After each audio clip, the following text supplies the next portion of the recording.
time ago, mate. So very, very, very few people use that. In actual fact, the first one I had was Beetle. Beetle? When I first got to the club. Why Beetle? Greenie called me Beetle because he thought I had a Beatles haircut.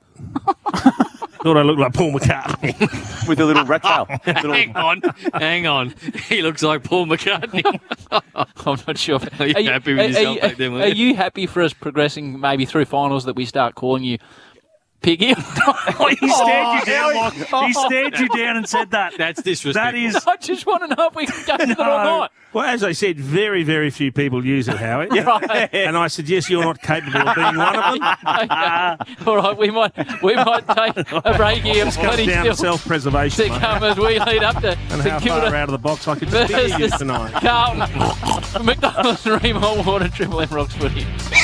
Yeah, you're doing your own comedy. The Triple M Footy Preview. Now you can stream the footy wherever you go. Download the Listener app and select Triple M. For Ream Hot Water and Macca's 50th birthday, Triple M Rocks Footy. Hi, it's Marty Sheargold from Triple M's Marty Sheargold Show, and right now, Triple M rocks football, and I'm back Monday morning from 6. Nick Revo with us. You are doing Celebrity MasterChef. Yep. Hey, the kitchen's dangerous. Burns and cuts everywhere. Harder to cook or take Mark of the Year? No. Footy feels easy. Triple M's Marty Sheargold Show. Weekdays from 6. Just mucking around, having a bit of fun. Or hear it anytime on the new Listener app. Oh. What's wrong? I don't like beer anymore. But what will we do with the beer fridge? What about beers with footy? Beers in the shower? When did beer move in? All good? Right at home. Over beer? Canadian Club. G'day guys, Billy here. Can you believe Maccas have now been in Australia for 50 years? That's 50 years of post-match Maccas feeds.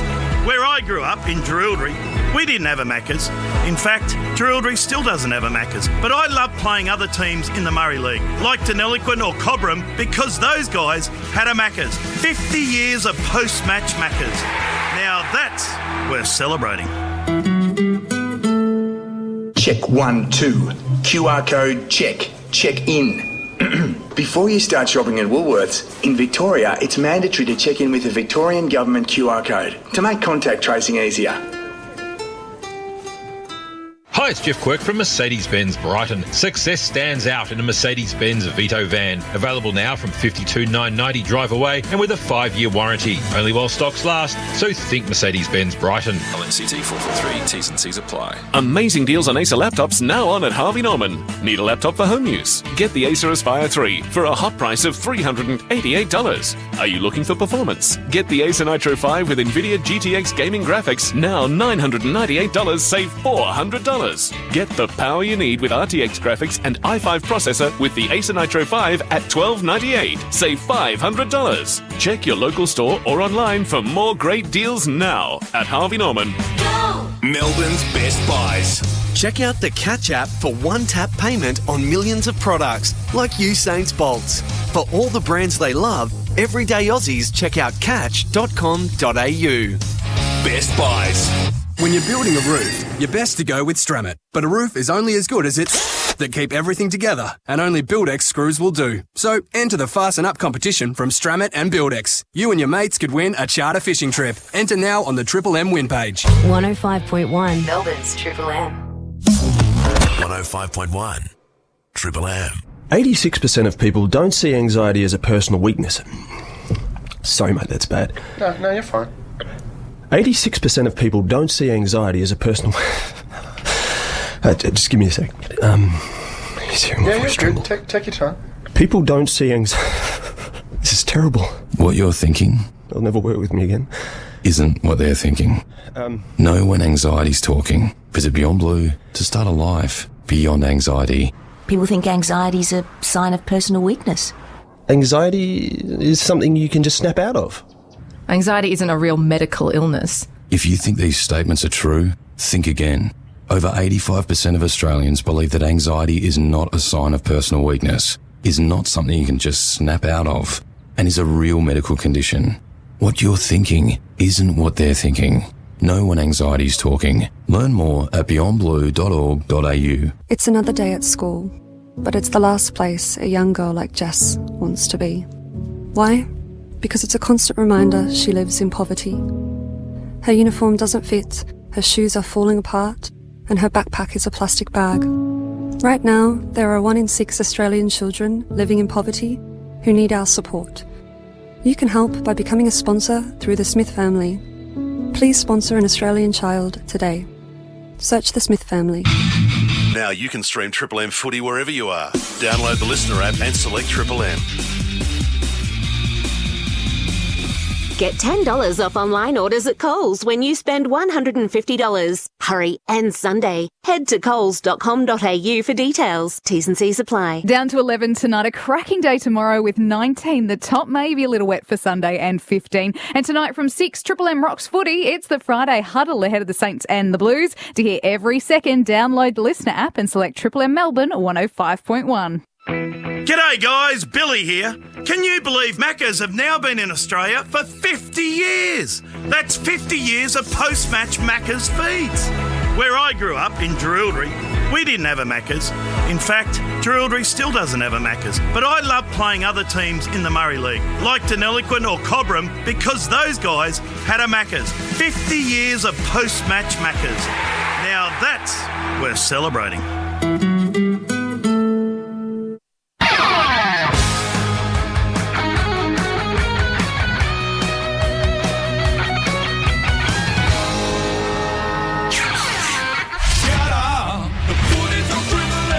Triple M Rocks Footy.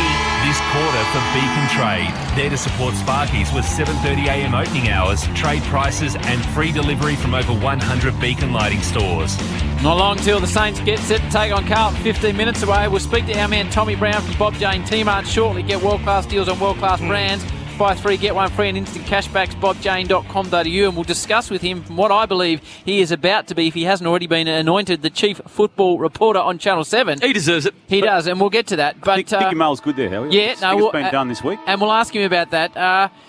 Normally, once during the season, Damo and Nath, as long stalwarts of this show, and very happy to have Daisy here and Chiefs here for the first time this year, we have a social function. We do. Which is always very nice. And normally one at the start of the year, one 3/4 of the way through. That's right. Yeah. And, where I do a speech every year, and it's been a highlight. And Das doesn't pay the appropriate amount. Well, he left. He left $50, and it came to a lot more than that. And then decided that was for him and Beck. Yeah, 250 ahead, and he left 50 in total. That was extraordinary. So we're planning it again this year. Nine is a tight ass. We've been told that the gap between the last round and the before the final start, we are not doing a show. So we're having a little chat here that let's get our partners and organise a nice little dinner. But it's always good to have the partners involved. They deserve it too. So you'll bring your beautiful wife. I'll bring my beautiful wife. Damien will bring his. Das will bring his. That doesn't sound like the chat that I was witnessing anyway. Well, the Who chat, are you bringing, Chief? That's you where it were was all coming in to, the Chief. throes of debating whether partners should come or not. and we were 100%. Let me just say, she wasn't a unanimous vote either. I voted yes. I voted yes as well. No, I voted yes. There are some porkies being told here. Damo voted and yes. The best part is I'm not coming anyway. So well, I Chief, don't care what you do. You're part of the team, but it would be awkward, Chief, Nathan feels, if you didn't bring someone. I think we should find someone for you. From what I just heard about the way you spoke about your respective partners, I don't think they would want to come either. Chief. I mean, that was just a horrendous all-round... It was a roast. It was a genuine roast. Correct. We can't speak for Das because he's not here. That's a bit unfair on Das. No, we can speak for Das because he texted through and he agreed with you. No partners. No, the partners will be there. Wives, we can't wait. But, Chief, I think it would be good for the group in general and for the show moving forward if you brought someone. Really? Yes. Tell you what I'll do. I'm going to go and get a couple of big knitting needles. I'm going to dip them in poison and jam them in my eyeballs.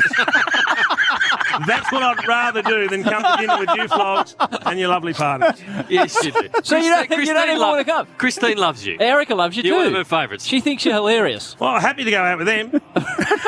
Well, we're coming. No. We're coming. She always says to me, and my beautiful wife always says, gee, I didn't realise till Jason came on the radio that he had a personality. And she really likes him as a result of that, Chief. Okay. I've never met the person, so she's entitled to any opinion she likes. So please bring someone. No, I won't be. Breeze. I won't be coming. No. Well, I won't be part of you all trying to square up with the lovely other halves after that disgraceful conversation that could only be described as unbecoming for gentlemen. He's making that up now. No, Damo, you were there. Daisy was what there. I love is how many games does Daisy have to do to get in? Can I come down? I'd like to entree served and then I think you'd be a worthy like getting into a grand final for the two. He's the Marlon Pickett of the team. There's a certain amount of games you have to play. No, he's coming in Marlon Pickett style. Would you like to come with us for a little night out? Natasha and I would love to come in. Right. That's all right. Tell us a little bit about Natasha. She's a Italian girl. Right. She might even cook for everyone if you want. Right. Yes, she's a nice person. And where did you meet? We normally do it Natasha? at a restaurant. Yeah. Oh, well, that's easier then. Where did you meet? And what does Natasha do? Yeah, she works in public relations. Right. Met her through a friend. Right. 3 and a bit years ago now. And where did you and Tash meet? Through a friend. So I actually reached out on her Instagram and said, would you like to catch up? It was a DM slide style It was situation. a real slide. She put a photo of a cocktail up and I said, do you want to catch a coffee sometime? Right. She said, I don't know how you got some coffee to cocktail, but sure. Right, there you And go. the rest Well, is history. I think Natasha comes. Yep. And So I'm officially the only bloke who wanted to bring his missus. Hey, that is not true. That is correct. That is incorrect. I've just had a look at my diary and I'm unavailable that night. No, we'll get you some. Chief, do you want to come out with me?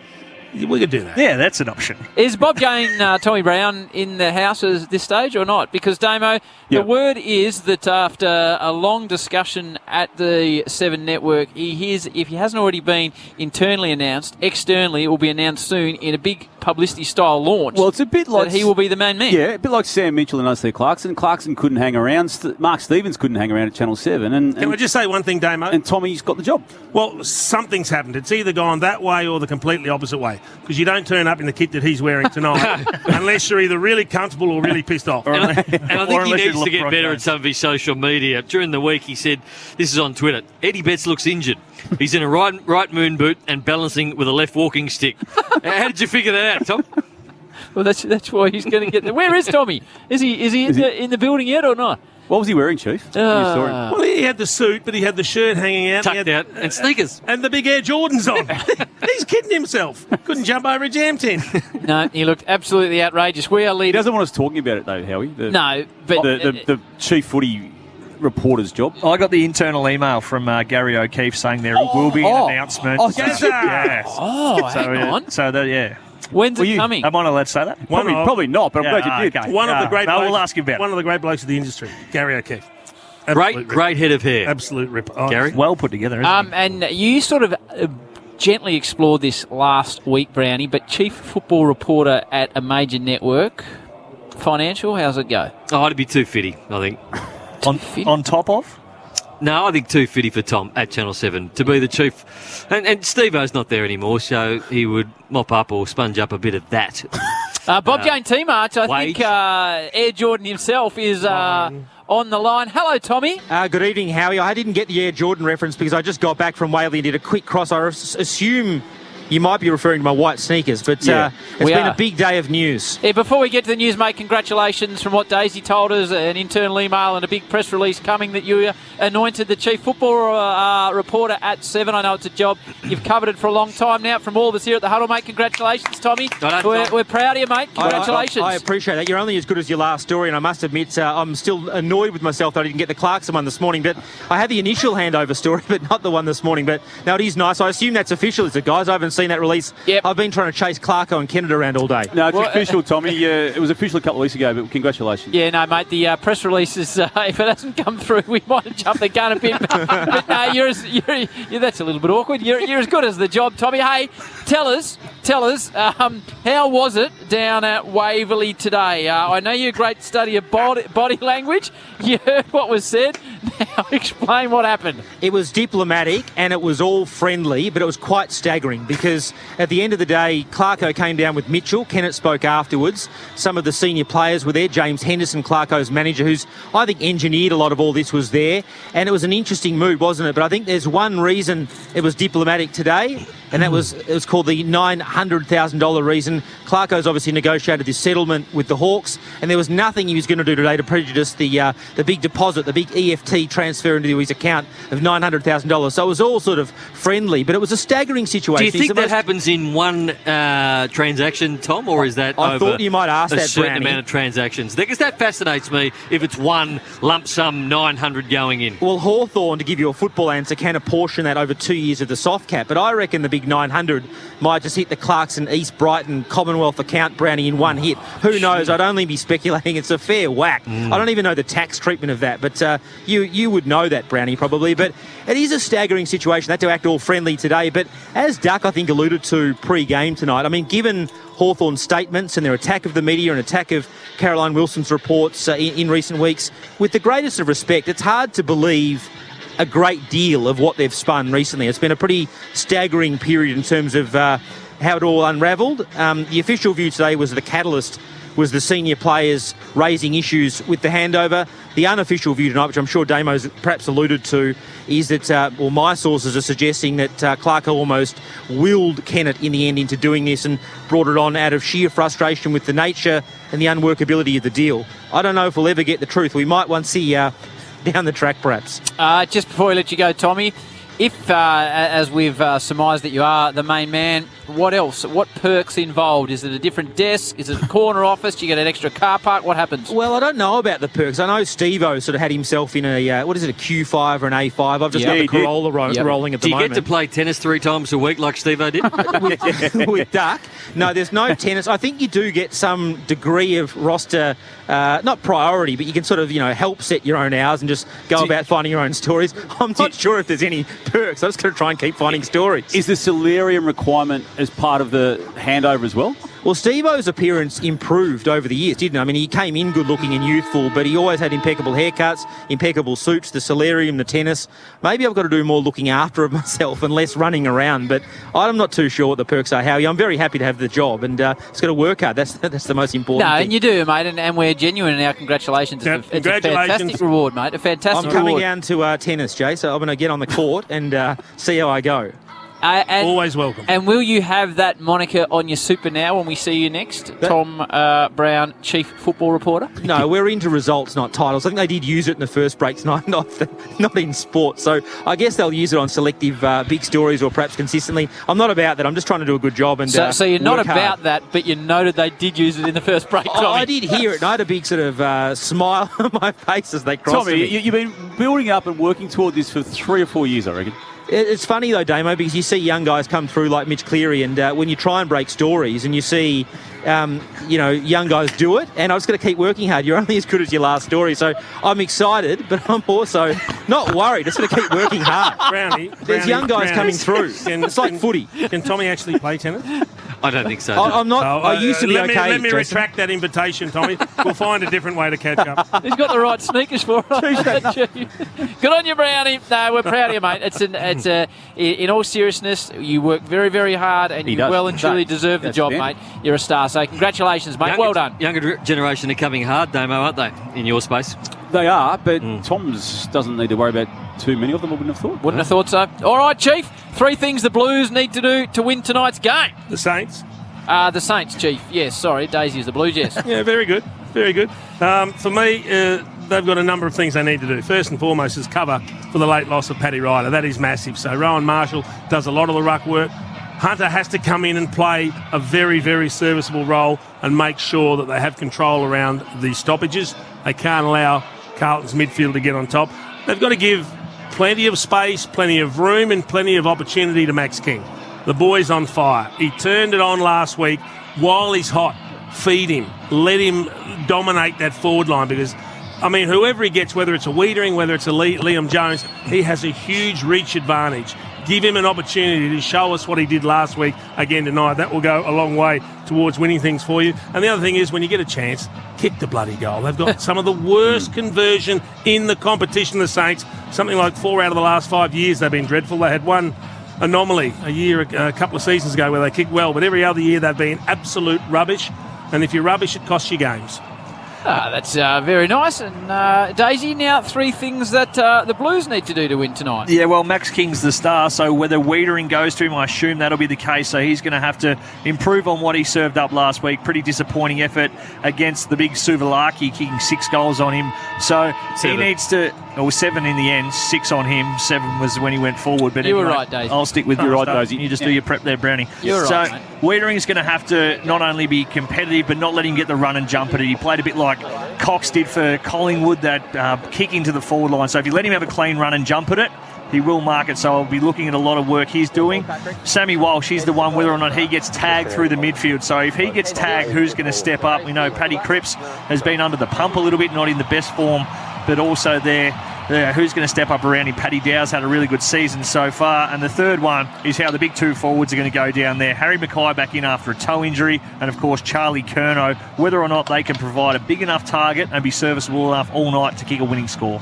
Thank you very much, Daisy. All right, headline time. Damo, always my favourite part. Massive out for the Saints tonight with Paddy Ryder's late withdrawal with an Achilles, but they've still got their most important player, Howie, in my eyes, that being Rowan Marshall, and I still think they'll get the job done, get the 4 points, stay alive in the finals race, and as such, given he's coming back from a quarantine-induced layoff, holler for a Marshall.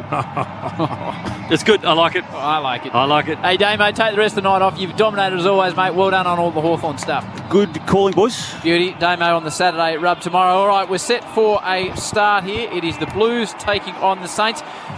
You're David Teague. You're speaking to Charlie Curnow before the game. What do you want from the big boy tonight, Chief? Just attack the footy. Enjoy it. You can't expect too much. You sit there and say, mate, I'm not expecting you to go out and kick 5 goals, take 10 marks.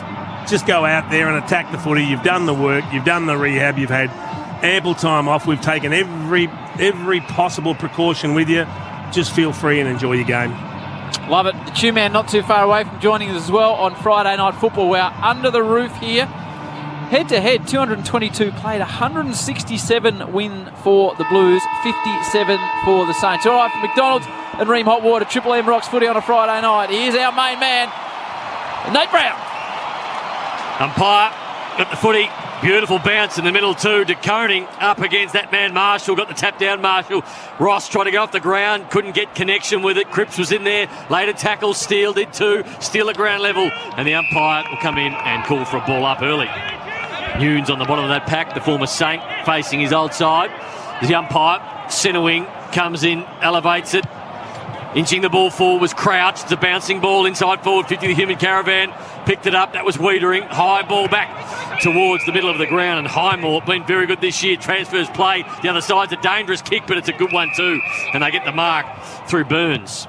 The coach's favourite player spots it in towards the pocket. And the big boy from Terralgan has a nice impression early. That's memory. Marks, leads. Oh, King. That's it. That's what Saints fans want to see, Chief E. And all he did was sit it in an area that gave him a run and a jump at the footy. Because if this man runs and jumps at the footy, Daisy, Wiedering just looked up and said, I can't possibly jump that high to spoil. There's nothing I can do about that. No, there isn't. And we see on the Harvey Norman replay, he was grabbing him and bodying him, but King was smartly looking at the umpire. You can see the umpire then come to Jacob Wiedering after the mark was taken and say, be careful of that motion because he will pay free kicks. 26-21 from set shots this season. Big Max King, fresh off a breakout game. We're about 48 metres out. Starts it right, bends it in nicely. The Saints are on the board. Memory to Max King. One straight. The Blues yet to get rolling. McDonald's Marine Hot Water, Triple M Rocks Footy. That is all, as per usual, on a Friday night on the Beacon Trade scoreboard. It's interesting that it's taken this long in the season to actually figure it out how to kick it and deliver it to him in the best fashion. Last week was the first time they almost trialled it.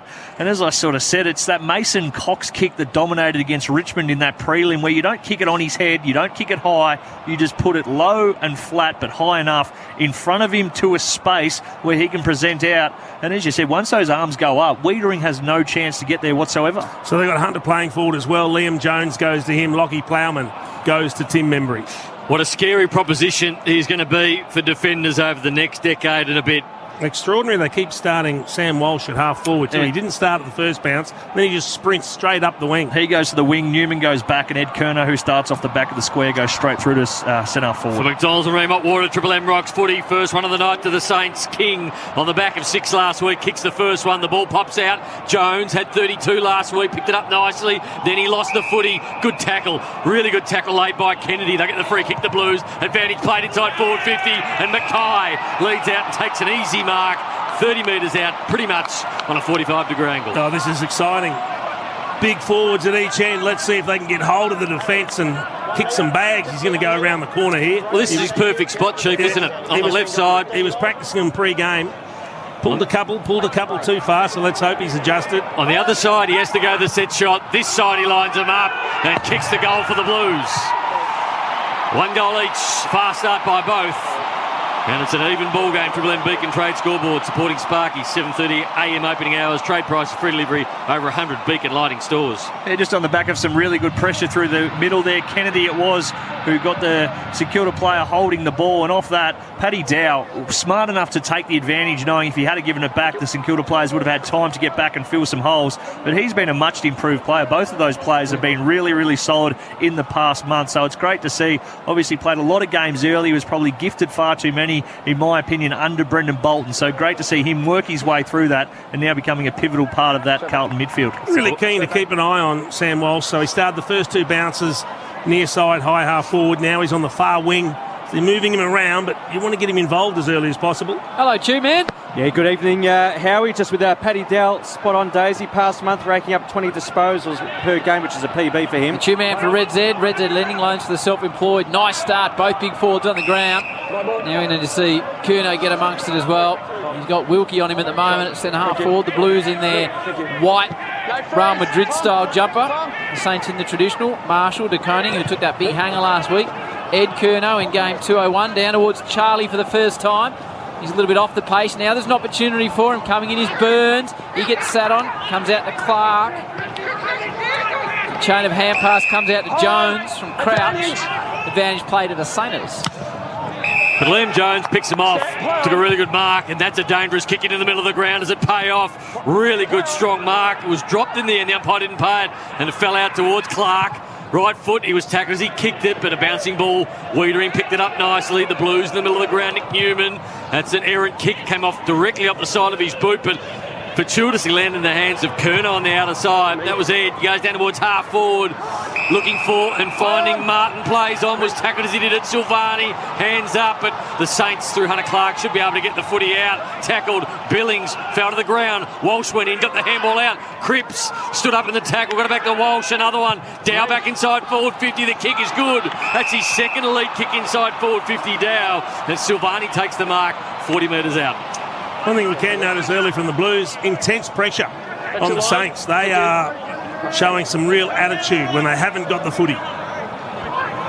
So Paddy Dow, 2 kicks inside forward 50 for 2 holds. 28 goals, 32 set shots for Silvani. He's 5'8" this year. He'll go from 40. About 10 metres in from the boundary. Silvani comes in. It's a high kick.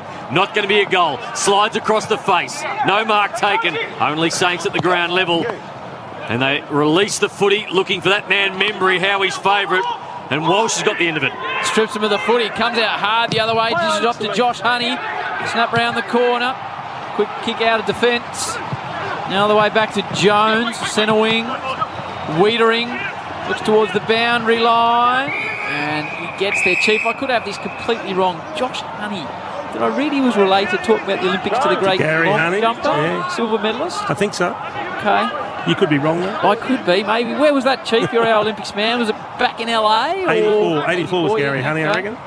That's to the great Carl Lewis. So we need to check that, Chew, because I could be taking us down a completely wrong path there as the ball bobbles around. City side wing. Silvani, who's had a really good patch of footy, looks comfortable in the Carlton jumper nowadays.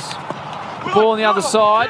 Stripped again back to Cripps. Now back to Silvani. Little check side round the corner was clever to Fisher. Inside forward 50 goes really quickly. It's a nice kick too. Finds Harry Mackay. Just inside forward 50. He sees an option and misses the target. Jones got back, sensed the danger. Marked it easily on his chest. That's a bad turnover. He had 2 options, one short, one long. He kicked it in the middle. Zach Jones, short ball. Rowan Marshall, just about the most important player. Looks for, and he can't find teammate down there. Stocker came in, couldn't mark it. The umpire comes in and calls for a ball up. The ball was intended for Higgins. We'll have a ball up on centre wing, just the attacking side for the Blues. One straight 6 apiece. Beacon Trade scoreboard. Umpire elevates it. Marvel Stadium, roof on. Higgins underneath the pack, couldn't get it out. Marshall picked it up, tried to get his hands free.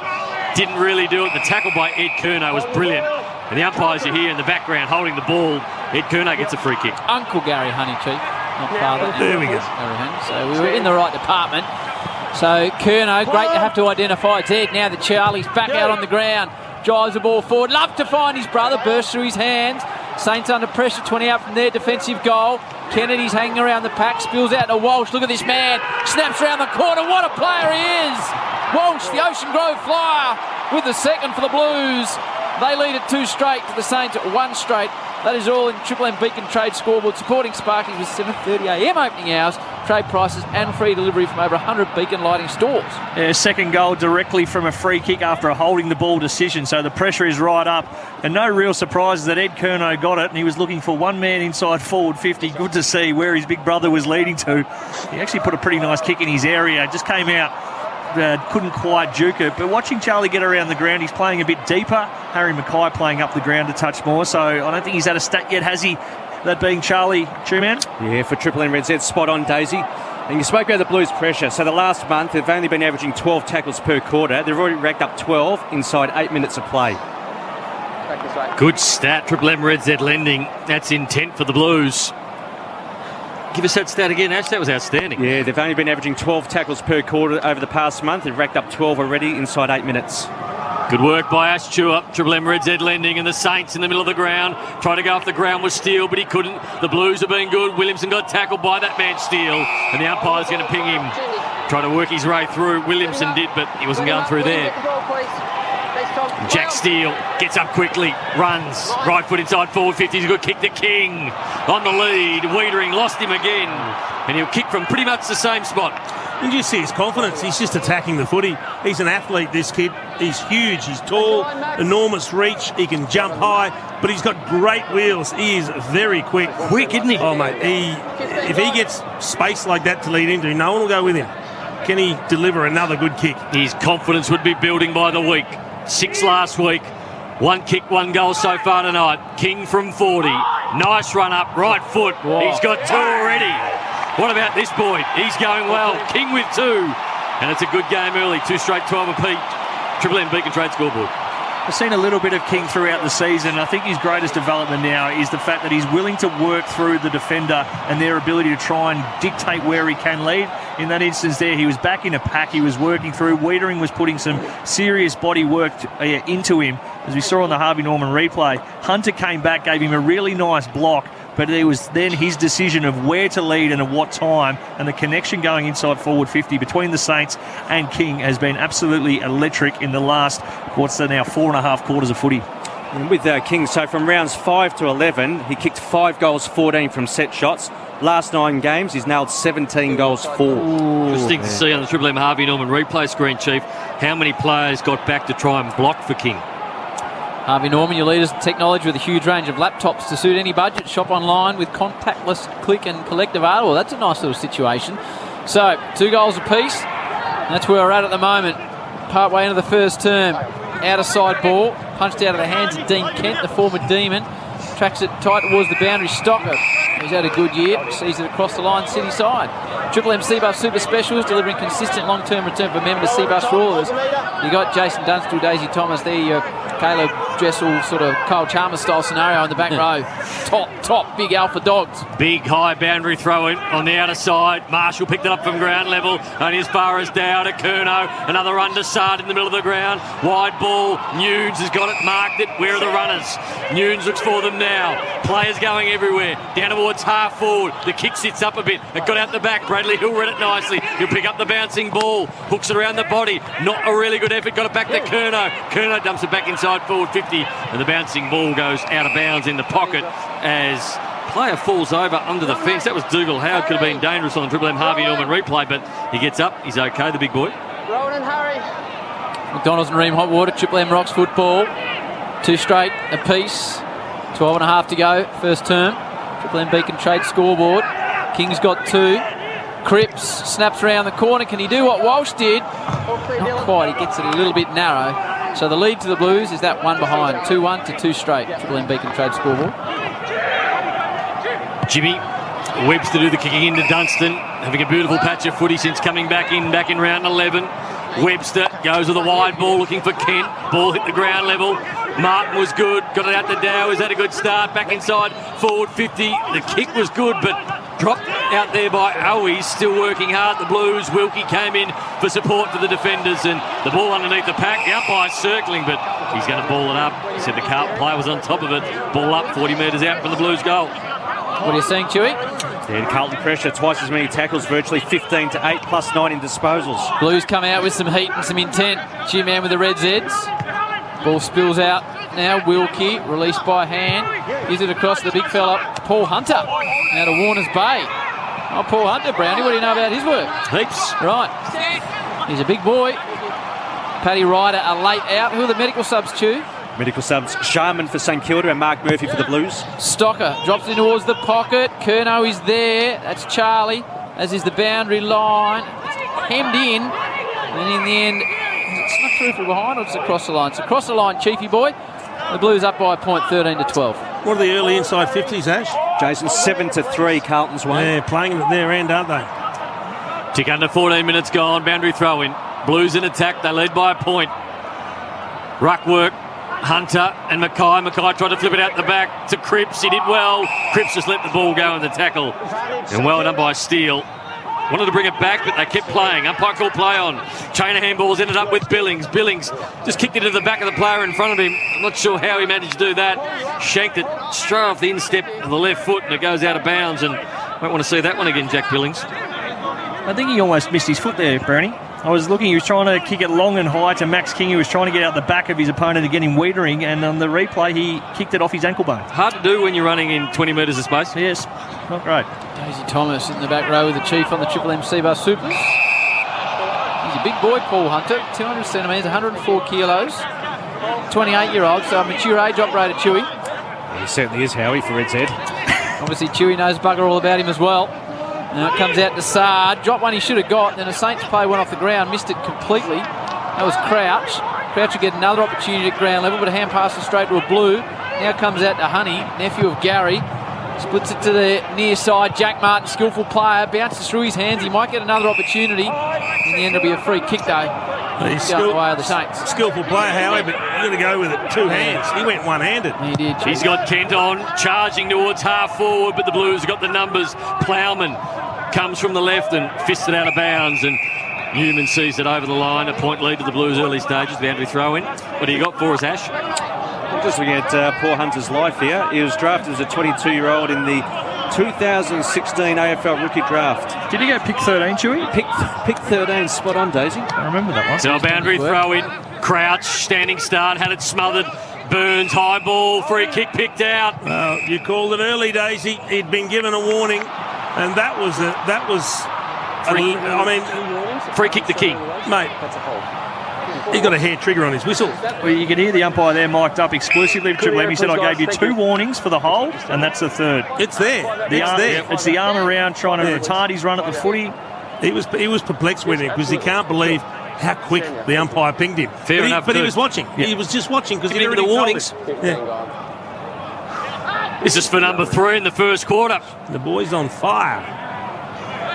King to put the Saints back in front. He's done the job, very happy. And he gives it to Wiedering as well. He certainly gave it to Wiedering. A little bit of tension out there. Wiedering had 6 kicked on him last week. He's had 3 kicked on him in the first quarter tonight. That's a total of 9 in a bit over 4 quarters of football in the Saints. 3 straight 18. 2-1-13 the Blues. Triple M Beacon Trade scoreboard. Well, it's all well and good to try and prevent the player from running to the space, but you don't want to give away the easy free kick. You're better to try and compete in the air. On that occasion, the umpire, they're all over it. They're watching him every time King goes to lead. The umpire who's not in play is having a close eye on that matchup. So Wiedering's going to have to change his starting position, because if he starts behind him, he's giving up too much when he pushes off and gets him on the lead. Maybe have to try and start in front and work the angles a little bit better. Bob Jane teammates, Chief Football Reporter Tom Brown. Charlie Curnow just having a brief break on the bench. There'll be a lot of nervous Blues fans tonight. The last 2 times he's exploded that kneecap, he's doing deadlift weights and kicking the football with his brother. So hopefully it goes well tonight. My word, get world-class deals on world-class brands. Buy 3, get 1 free in instant cash packs at bobjane.com.au. It's a nice clearance out of the middle by the Saints. They drive it forward. It only goes as far as Wiedering. There's a bit of push and shove down there. He's off his game a bit at the moment, Jacob, because he's had 3 kicked on him already, Chief. He just looks a bit rattled. Yeah, but he did well there. He got the early body contact. He worked King under the foot. He took the intercept mark. So we know he's a good player. He'll fight back. Good kick. A turnover from the ball from Butler. That is a great kick. Now the Blues right down the middle. This is good footy to Dow. Free possession. It'll be inside 50. Walsh, he bangs it deep. The forwards love this. Cripps comes from behind. He falls to the ground. Oh, he's dangerous around goals. Now comes back to Honey. Darks dives. Dishes off by hand. Silvani snapping goal. Should kick. Does kick. Nice work by the Blues. They get their 3rd. Crisp game of football, this one. Carlton 3-1, the Saints 3 straight. 8.5 to go, first term Triple M Beacon Trade scoreboard. This looks like Carlton versus Max King at the moment. Very one-dimensional, the Saints at their end, but Carlton are just forcing the ball forward, playing the game in their forward half, creating opportunities. Cripps drifted forward, made a good contest in the air, and then they were able to again put defensive pressure on when it looked like the Saints had a chance to mop the ball up. The ball was maintained in the forward 50. Loose ball, hand pass, Silvani, good goal sense. He knew where the goals were. Snapped it over the shoulder beautifully. We've been accustomed to low-scoring footy, but 6 goals in the first 18 minutes. King, then Mackay, Walsh, King again, and now Silvani. Just watching the Triple M Harvey Norman replay. A beautiful swing back by Silvani. So back in the middle for McDonald's and Remote Water. Triple M rocks footy. The bounce goes outside, and we'll have another ball up. Silvani in the ruck. Up against Marshall, so should be a one-sided contest this one as Marshall gets up and Silvani wins it in the end down to Dunstan, but Dunstan got the ball out. Jones stepping through traffic. Caulfield, the back end, has 1 bounce, has 2 bounces. Was going to go a 3rd, but a long ball and not a good ball. Gives it straight back to Wiedering. Torched him. Wiedering. Max King's just turned around and looked at him and gone, mate, I've given you the perfect lead. I'm 10 on my own in the corridor, and you kick it to my bloke who's doubled back. Leo Connolly there, number 37 for the Saints, turning it over. The man from Maui. It's good territory. Inside 50 ball again from the Saints. Oh, Long loves to take a hanger. Comes in from the side. Did everything but bring it to ground. Can fly, can bend long. Crouch, dishes it out. Clark, hurried snap. And the Blues should be able to get it out of here through Fisher. Needs to get rid of it in a hurry. A little spiral out of defence to a contest. Bouncing ball. Wilkie underneath it. Played it okay. And he'll get a free kick against Owies. And Wilkie picks it up. Wonderful defender he is. Has been involved in more one-on-one contests than any other player in the defensive end this year. They get it inside forward 50. And Wiedering getting a bit of confidence back. He's marked the last 3 that have gone in there. But unfortunately for the human caravan, he's had 3 kicked on him already. And a short ball by Wiedering finds Jones. Big quadded operator is Wiedering. Jones to Dow. He's finding a lot of the footy. Again, two-man Dow. He's had a good little period. It's disposal number 8. It's a beautifully weighted ball as the Saints struggling in defence, but the Blues with a long ball in, they wasted a little bit off the boot of Honey, and it's out on the full. So the Blues are 3-1, the Saints are 3 straight. We've got 7 to go in the first term. That's all on your Triple M Beacon Trade scoreboard. The Mac family brownies arrived at Macca's. Get a free limited edition glass with every medium or large Big Mac meal. Get it as part of your Friday night footy feed at Macca's. Saints working the ball out of the defensive 50. Wilkie in the back pocket. It's going to have to go long here, Wilkie. Hope for the best. It's a long ball. Marshall runs from the side. Got about 30 metres to make that contest. He did really well. He got a free kick in the end. It was good push by Marshall. It's interesting. Wiedering's pushed further up, and you got Jones on King now. And that's where the ball goes. Jones and King. Jones fisted it back 30 metres to that man. Wiedering a short ball, and he finds Kennedy. Kennedy a nice left footer down towards half forward. Mark dropped by Nunes, lucky to get a free kick. Still 2 kicks from home. Gets up, looks for it. Where's Curnow? Where's Mackay? He's going to go with a long ball into the pockets. A low data looking for Mackay. Kick was okay. Mackay couldn't complete it. It goes out of bounds of a boundary throw-in.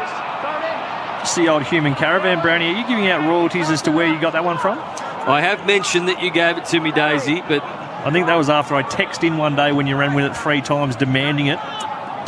Yeah. Did you come up with that one, Daisy? Who'd you rip it off from? Ripped it off Jonathan Brown, who said Presta Giacomo was his human caravan. Okay. Nothing's original in football these days. Now, bounces past Williamson. Nunes. Now the Blues have got it in the hands of Lockie O'Brien. Play on ball. Ed Curnow can't get it away. Williamson applies some body. Now Fisher with that magnificent mullet. Tries to step Hill. Not an easy thing to do. His kick doesn't really go anywhere the other way. Jimmy Webster, heart and soul, was tripped. Legs play on. They should get the advantage. They do through Seb Ross. He goes short to a contest. Crouch stripped of the football. It's about 70 out from the Blues attacking goal. They'll pick it up through O'Brien. He goes back to Dow. 2 goes to 4. But his kick's not that flash. Now the Saints are back to clean this one up. And what about this man? He uses the ball so well from half back. There's Connolly. Got himself in a bit of trouble, and so too with Seb Ross. And we'll have a ball up. Middle of the ground as we see Triple M Harvey Norman replay screen. David T just adjusting his face mask. So ball up in the middle. Marshall won it down, only as far as Nunes. Handball to Silvani. Silvani was pretty much standing next to him, so he can only kick it from pretty much the same spot. Zach Jones got back to help out. Ed Curnow was at ground level. Honey goes back inside forward 50. High ball to the pocket. Leading in the race for it was Dougal Howard. Bounce favoured Owies. Owies got the handball back. Another one. Nunes having a nice patch inside forward 50. Mackay fisted down. Bradley Hill been very good the last month. Got the handball back to Hunter Clark and a sweeper out the back. And he finds Wilkie. Wilkie, low dart to the outer side. There's a contest. Crouch, Silvani. Coming in hard was Kent. Now Silvani. Nice early touch or 3 of the footy, and it's out of bounds on the full. Round the grounds, Two-Man, what's happening in the quarter-final in the Olympics between the Matildas and the great British female football side? Yeah, 57 minutes in we are, and it's 1-1 between the Matildas and Great Britain. Okay, looks like the Aussies scored in the 35th, Chief, and the Great Brit girls have just equalised. Just equalised, yep. Wilkie with a long one towards centre wing. Kennedy ducks back, tries to mark it, fisted away from him. The Blues tumble the ball forward, down towards Fisher. He was pushed in the back, but Hunter Clark got up and did really well. Handball to Seb Ross backwards, and a short little ball. They got the run here through Zach Jones, centre wing. He's got another runner on the outside. That's Kent. Kent, one of his left foot. Now he elects the handball. It's a poor handball. Set up his teammate. The Blues win it back at half back. Silvani to Nunes, back to Silvani. Kennedy, poor kick. Mucking around with it, the Blues. The Blues through Williamson. Now to Kennedy in the bright blue boots. Drives it forward. Good marking effort by Wilkie. Gets away from him. The Blues driving ball forward. Hands out the back. Harry, mark, free kick, whatever you like. Dougal Howard's disputing. Let's have a listen. You let it go, Harry. Back here, thanks, Dougal. Please, here. Just here. 1 more metre back for me. Dougal, you've got to stand on the mark over here, please. Actually, 2 more metres back, please. Dougal not happy to stand on the mark, but I can not guarantee you, but I'm about to tell you Harry's going to kick his second here. Max has got 3, so it's the big young forwards, the stars of the comp. Harry plays on, bends it home, he's got 2. Great game of footy this, with the big forwards firing. The Blues 4-1-25, the Saints 3 straight 18 on Triple M Beacon Trade scoreboard. Chief, this is why people come when they're allowed to the football to watch the young blokes, the big stars, the forwards. We've got them at both ends, Dave. Yeah, we certainly do, and it was good reward for effort for the Blues. They played a lot of inside 50s, a lot of the play in their half, but hadn't really put any decent scoreboard pressure on the Saints. Now that extra goal, just that reward for effort for all the dominance you've had and the passages of play. The 3 Lionesses too are the Great Brits women's soccer team. Howie? Oh, that makes complete sense. It does. They just hit the bar, the Aussies too. Whew. It's close, Chief. Oh, would have been an own goal. We would have taken it though. So Harry Mackay gets his second, a 7-point lead to the Blues. 3 minutes 17 to go before quarter time. Entertaining game of football under the lid at Marvel. Bounce in the middle for McDonald's. and Ream, we rock footy. Dow been impressive. Tackled by about 18 people in there. Love a ball up, Ash. Yeah, time in the forward half. Blues at 65%, and their pressure's at 219. Their season average 179, so way up. Ash coming at you with Triple M Red Z lending loans for the self-employed. What are the numbers for Charlie Curnow? Statless, Jason. Yeah, he'll get frustrated, he'll get nervous, but he's just got to keep competing. That's the voice of Jason Dunstall looking for a date at their end of year dinner.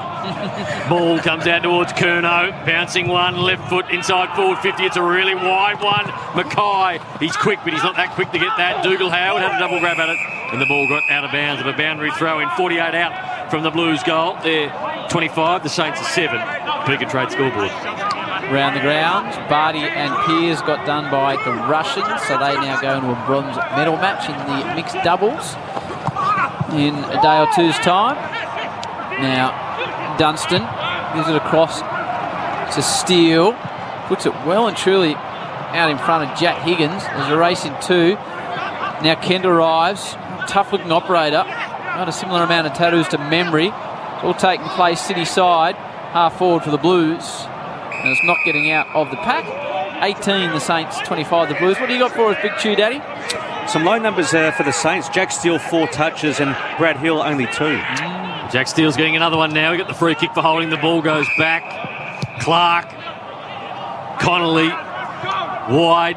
Wants to pick it up inside the boundary, does. And now he crosses the defensive 50. He's got an acre of space out here. Has a bounce and a short ball, finds Memory. As we heard Brett Ratton pre-game, top 3 kick at the club. Connolly used that one perfectly. He's butchered it a couple of times already tonight, but that was nice. And Memory, with all the tats, Howie thinks he should have been captain. Haven't seen a captain with that many tats, but Dougal Howard, that's a poor kick by Howard. Absolutely butchers the footy. Owies with an opportunity. Back to Charlie Curnow. Charlie Curnow with his first kick.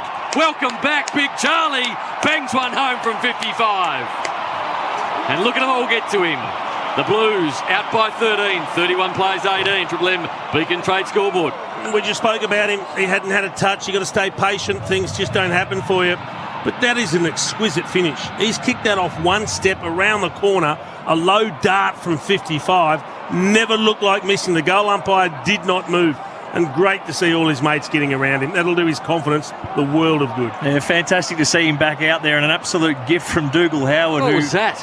A cross-goal kick. Did he change his mind? I don't know what happened. If he was in 2 minds, he went into his 3rd mind, and I'm not even sure that's possible, but that was an unbelievable finish. And just good for footy. Good to see the stars back. An emerging star in Charlie Curnow. We've got taste for what he can do and what he can deliver. Be great to see him get a really good long run at it. Great shot of David Teague on the Triple M Harvey Norman replay screen, just pumping his hand into his fist in celebration. Footy fans everywhere will be pumped with that. Chew, I've seen a bit of the Blues this year. Is this one of their better first quarters? Spot on, Daisy. Best first quarter for the year at 5-1-31. The two-man with the Reds edge. We've got a minute and a half to go before quarter time here. Hunter and De Koning. Then towards Kennedy. His hand pass doesn't really go anywhere. Back towards De Koning. A nasty tackle. He was slung a little bit, but he gets up the big man. So as two-man told us, Hunter went in the rookie draft to the Crows. 28-year-old, mature operator, big boy too. Now Hill hasn't had much of it yet, Chewy. 3 touches. Little slider is good. Higgins, similar. Kicks it straight at the Blues. Walsh couldn't get a handle on it. Here's a chance now for Crouch. Can he hit a target? Looks... Oh, Marshall with a one-hander. Clever. Very clever, Chief. He was having a battle with his other arm, just fighting off Liam Jones, and he just parried it with his left hand, kept it out in front, kept his opponent off, who was hanging on to his other arm anyway. That's a great mark. Rowan Marshall, 26-27 from his career. Set shot style operator. If you're just joining as a late out, it was Paddy Ryder. Such a better side with him in there alongside Marshall. From about 48, Big Rowan starts it right, it's coming, it won't come enough, and it just sneaks through for a behind. The Saints are 3-1, the Blues are 5-1, leading by 2 straight goals, 26 seconds to go before quarter time on the Triple M Beacon Trade scoreboard. Here's old mate Nathan Brown. So the last 30 seconds, Newman goes wide into the pocket. Woodring takes the mark. So, down to 15 seconds. That have to be a very quick return for either of these sides with the footy now to score again. Mackay got out the back. Webster went through his fingers. Zach Jones, standing start, high ball, down to 4 seconds. They need a mark. And Wiedering's the only one back there who's hands to the back, but a free kick. It's a free kick against the Blues, and it's going to go to Max King, holding of the arm. And we call him the human caravan, but it might have come off the toe ball if this goes through. Well, it's officially on the toe ball too tight for all the holding. He's getting done Noodles. You have a look on the Harvey Norman replay. It wasn't against him in this occasion, though. It was on Nick Newman, who tried to protect it, understanding that he had the cover there, but in doing so grabbed onto the left arm of King and prevented him from contesting the ball in the air. Kick 6 last week, 8 marks inside forward 50, the most ever taken in a game of AFL football. To start with 4 from 52, not going to be a goal, not going to be a score. So at quarter time, the Blues lead by 12 points, 5-1-31. The Saints are 3-1-19. Before we go to the break, Ash, Triple M Choice Hotels around the grounds. Well, it's all happening, and it looks as though we have a goal to England. 2-man, that's why the Poms are jumping around in celebration. And it's 2-1, is that right? Yes. Well butchered, Ash. The English weren't cheering the Australian goal, that's for sure. Well butchered, Ash, but here at Marvel Stadium, 5-1-31, the Blues, 3-1-19 for the Saints. For McDonald's, Triple M, Rocks Footy. That quarter for Beacon Trade. There to support Sparkies with 7:30am opening hours, trade prices and free delivery from over 100 Beacon lighting stores. For Macca's 50th birthday, Triple M Rocks Footy. the Mac family has arrived at Macca's. Get a free limited edition glass with every medium or large Mac family meal. Get it as part of your Friday night footy feed at Macca's. Robot Building Supplies, now delivering contact-free. Visit robotbuildingsupplies.com.au. It's better than good. Triple M Rocks Footy on Melbourne's 105.1.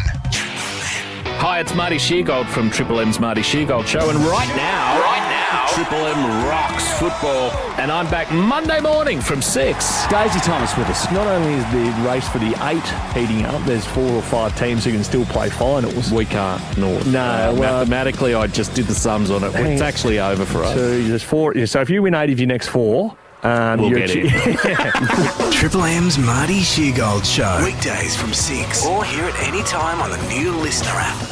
To celebrate 50 years of Macca's, we're introducing the Mac family. And with every medium or large Mac Junior, Big Mac or Grand Big Mac meal, you'll get one of 6 free Macca's glasses, but only for a limited time. Available after 10:30am while stocks last. Haven't caught the Hamish and Andy podcast lately? Here's just some of what you've been missing. Ahoy with a rumbling of excitement to you, Hamish. And ahoy to you, Andy. Everything's good over here? Yeah, I was just trying to give you an extra little moment to... I was eating a brownie. I started it foolishly because the music came on. Yes. But that bit where he goes, still buffering, thought to myself, thank God for that. The Hamish and Andy podcast, brought to you by Before Pay. It's your pay at your command. Download the new Listener app and listen for free. Listener. Hello, bank? Hi, I've seen you advertise rates much lower than you're giving me, and I'd love the same rate. Hey, we got you. You mean you'll drop the rate? No, I mean we got you. You're already locked in, sweetie. So how come new customers get a much better rate than me? Well, we got you. We don't got them. Well, you just lost me, sweetie. Athena automatically gives new and existing customers the same low rates on like-for-like loans. See our automatic rate match promise at athena.com.au. Athena, love us and leave us. Standard credit criteria, terms, conditions and government charges apply. Are you a qualified electrician or gas fitter looking for an opportunity to get your career cooking? Right now, the Oven Repairman is looking to add to its growing team of qualified technicians. Step out of the cold and work indoors. Enjoy work-life balance with no weekend work, your own vehicle, great pay, full training and a team to support you. Time to step into a new career and a new lifestyle. Google the Oven Repairman. Who can get you cooking again? The Oven Repairman can. HCF helps parents manage their little ones' big feelings with free access to online programs supported by child psychologists. That's Uncommon Care. Join HCF today on 13 13 34. Must have hospital or extras for 12 months. Other eligibility criteria apply. Amazing deals on Acer laptops now on at Harvey Norman. Need a laptop for home use? Get the Acer Aspire 3 for a hot price of $388. Are you looking for performance? Get the Acer Nitro 5 with NVIDIA GTX gaming graphics, now $998, save $400. Get the power you need with RTX graphics and i5 processor with the Acer Nitro 5 at $1,298, save $500. Check your local store or online for more great deals now at Harvey Norman. Robot Building Supplies, now delivering contact-free. Visit robotbuildingsupplies.com.au. It's better than good. Triple M rocks footy on Melbourne's 105.1.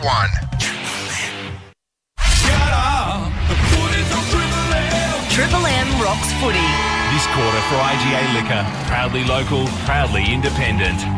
Blues 5-1-31, the Saints 3-1-19. Big Max and King has got 3. All the Saints goals. Aaron Mackay's got 2 and Curnow with the last to bring the players all around him from the Blues. Bob Jane T-Mart get world-class deals on world-class brands. Buy 3, 1 get 1 free on instant cashbacks, bobjane.com.au. Hey, Tommy, the late out of Paddy Ryder, can you shed any light on that, big boy? Yeah, sore Achilles, which is clearly a concern for St Kilda, given he's such a barometer from a performance point of view. DeConning, a slight injury concern for the Blues. He just went down to the rooms to have what looked like perhaps some treatment on his ribs or a bit of a sore chest, so he's getting that inspected as we speak. A lot of talking points tonight. Obviously, Charlie Curnow's fitness. Hopefully he gets through the game. He's one of obviously the most exciting Blues players. They need him to go well. Jack Silvani's an interesting one. They've got a contract in front of him, the Blues, at the moment. I did hear late today that Carlton would be prepared also to trade him, so it's going to be an interesting situation at the end of the year. We know he can have an impact, particularly when he hits the scoreboard. Gee, you'd stick with Jack Silvani after all the effort you put in, Chief, and he's starting to really bear fruit. Well, it's interesting now, too, that they're playing him in that quasi-second ruck role as well, which seems to give them good balance and it's certainly bringing him into the game more. We've got Daisy Thomas alongside the Chief. What are your thoughts, big boy? Yeah, I was pretty impressed with just the pressure of the Blues start. They needed to respond after last week. Their pressure was great. They got some really good field territory on the back of that and were able to convert pretty well in front of goal. Good game of footy. King got 3 in the first quarter. Mackay got 2 for McDonald's and Room Hot Water.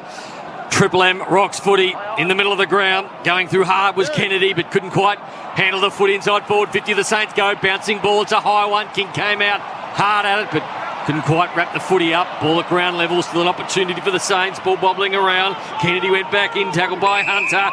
Long try to get it out. Who's been playing quite well forward, but seems to be a lot better suited there to the defensive end. Big Hunter in the ruck. Gets a tap down to one of the smalls. Immediately caught by Cripps. It was Dunstan. So the Saints working hard in attack, trying to keep it inside 50. Coming through is Dunstan. Jones applies a tackle on Hunter. There's some big boys, there's some big guns in there. No one's going anywhere. Been physical so far, the Blues tonight. Umpire balls it up, Hunter. So free kick's going to go to the Blues. Liam Jones in his defensive end. He's looking for a target, wants to handball it off. And it's a beautiful kick though to Silvani, who lit out nicely from the wing to half back and takes an easy mark. Curnow leads, the double lead on Wilkie. One of the most informed defenders in the comp, Wilkie. Short ball and he finds his brother Ed Curnow. So Ed still at half back. He looks like he wants to go lateral, so he goes all the way back to a bounce on Wiedering. Wiedering surveys the situation, then goes wide, looking for Newman. Long ducks back. Long did really well, fisted the ball away. Newman will be the first one back there. Runs an arc, wants to get on his left, does that now. Kick wasn't great.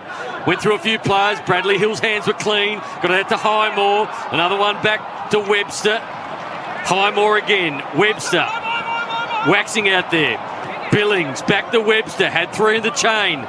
Short ball finds Long. Long inside forward 50. A beautiful kick too. And right on the 50 is Howie's man Membry. Oh, Big Tim. Probably within range. Gonna take a big bomb though. The boy from Terralgan. King's got a mismatch on Williamson. Jones has just got back to cover for him. Membry. He's got the tata. He dishes it off. Nice unselfish operator. There's the man from Terralgan. Goes inboard to the skipper. It's, of course, Jackie Steele. Kick and a half from home. Drops it right to the hot spot. Oh, King nearly got 2 hands to it. He was front and centre. Looked like he was all over it. Just fished it away in the end. He's a big, tall, rangy operator. It was another great kick in, Howie. That's the one. Give him a run and a jump. His timing is impeccable at the moment, the big boy from St Kilda. So ball up. Umpire comes in quickly. Marshall and Jones. It was Hunter and Jones. Out of the pack went Dunstan, but couldn't screw it back far enough through for one behind. Choice Hotels around the grounds, Stu.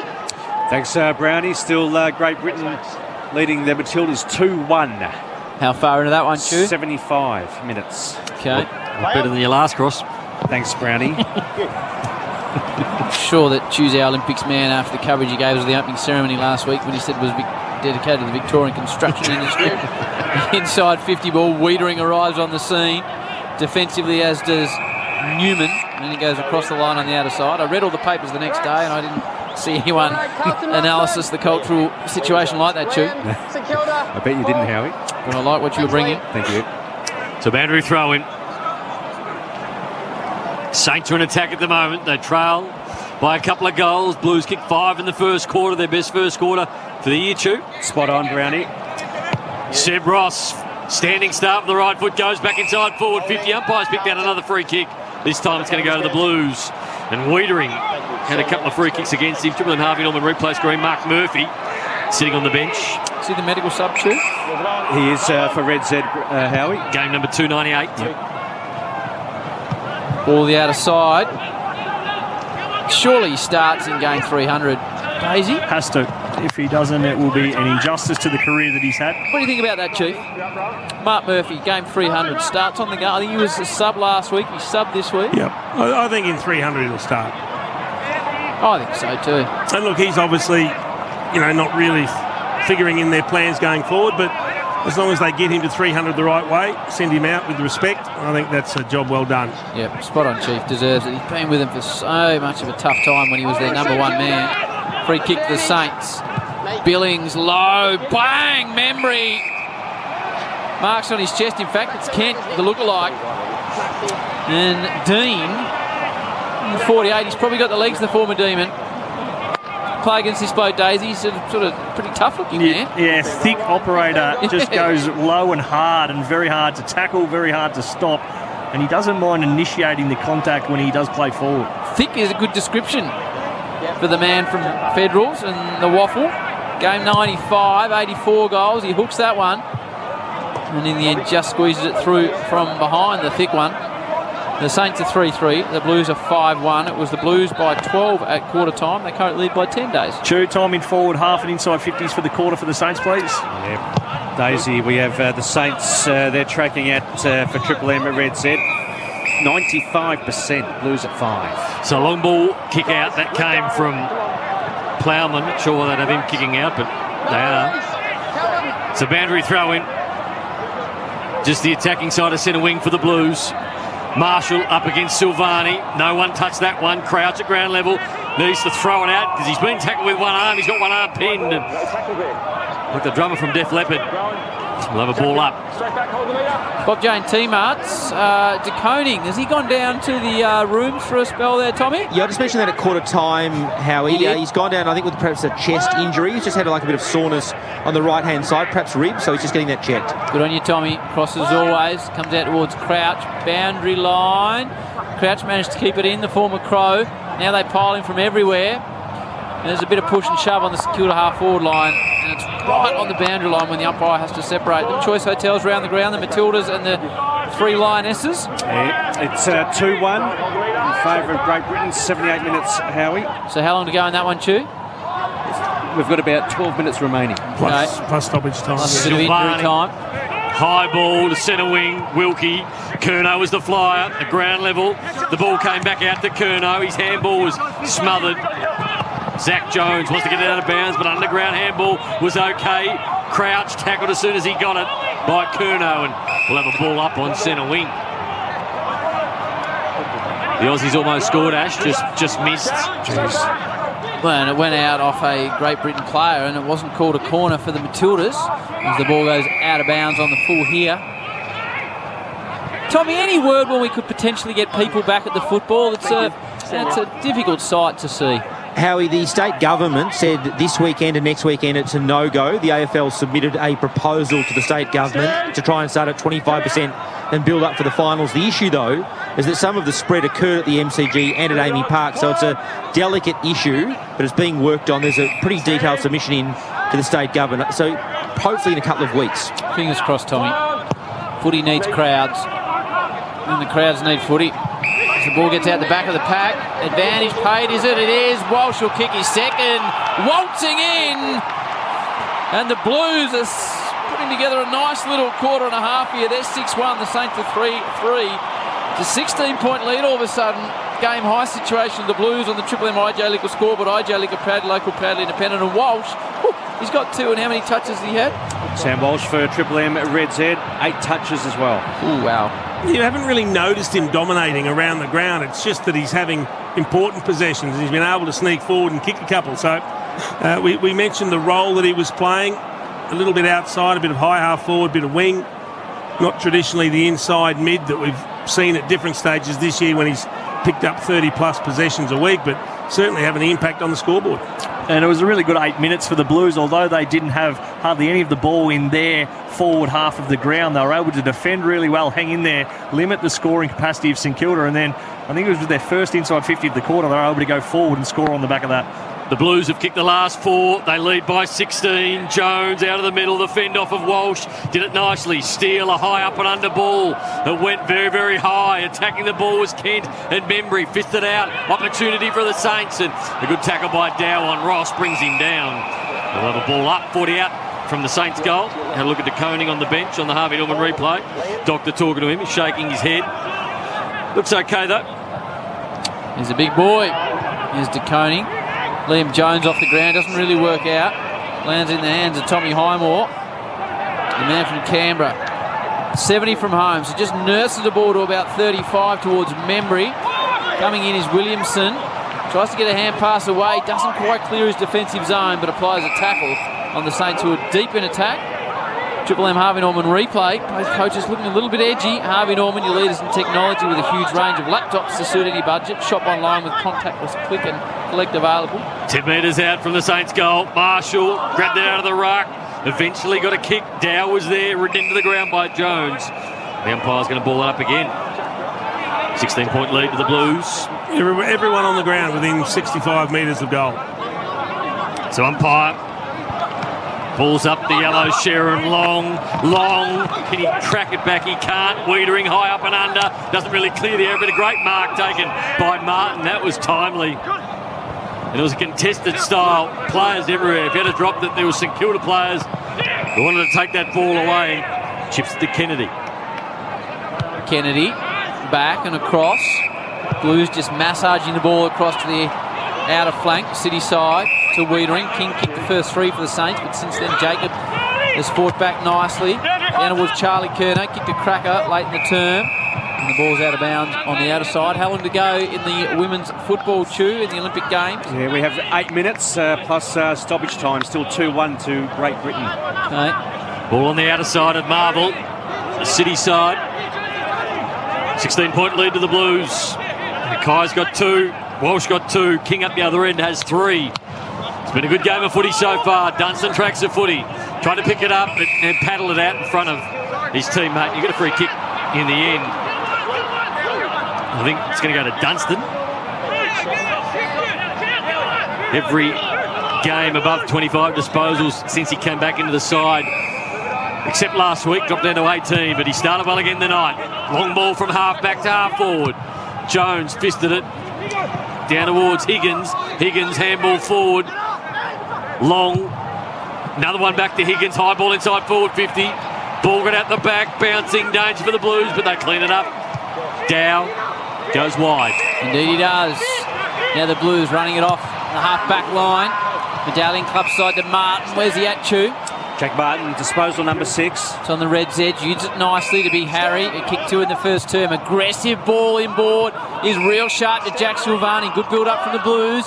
Now they stop and prop. Try and hit a target inside 50. That was Charlie Kerno. Oh, he's dangerous around goal. His kick was smothered. Honey, if he picks it up, he'll kick a goal. Hand passes across. Unselfish. Kennedy. And the Blues are away here. They got 7. 143. The Saints 3-3-21. 22-point margin of the Blues. We'll get the special comments, Chew, and then we'll get a live ladder on what this potentially means for both sides.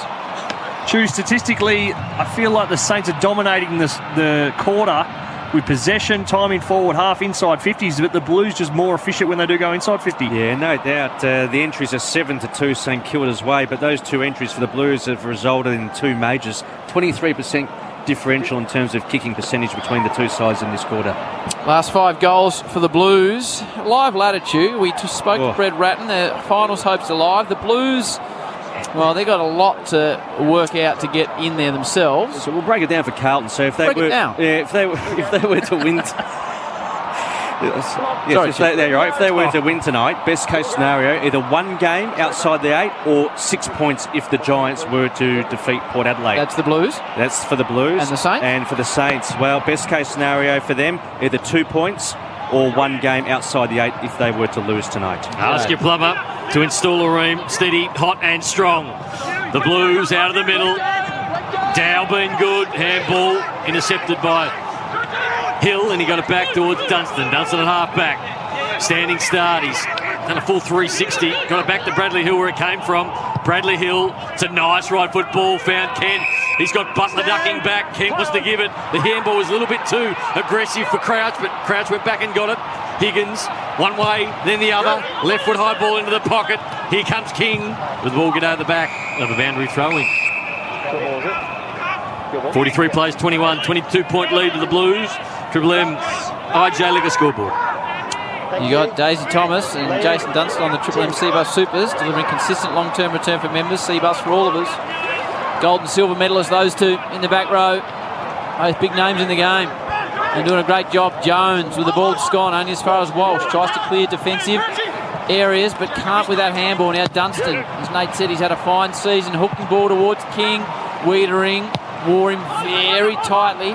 Now Jones, that's Liam, screws it out towards O'Brien. He can't keep it in. It's across the line, 30 round from the Saints goal. And we've got 10 and a half to go, and the Blues lead it before half-time, 43-21. Choice Hotels around the ground. We've got a corner for the Aussies. Left foot into the box. Headed away by the English.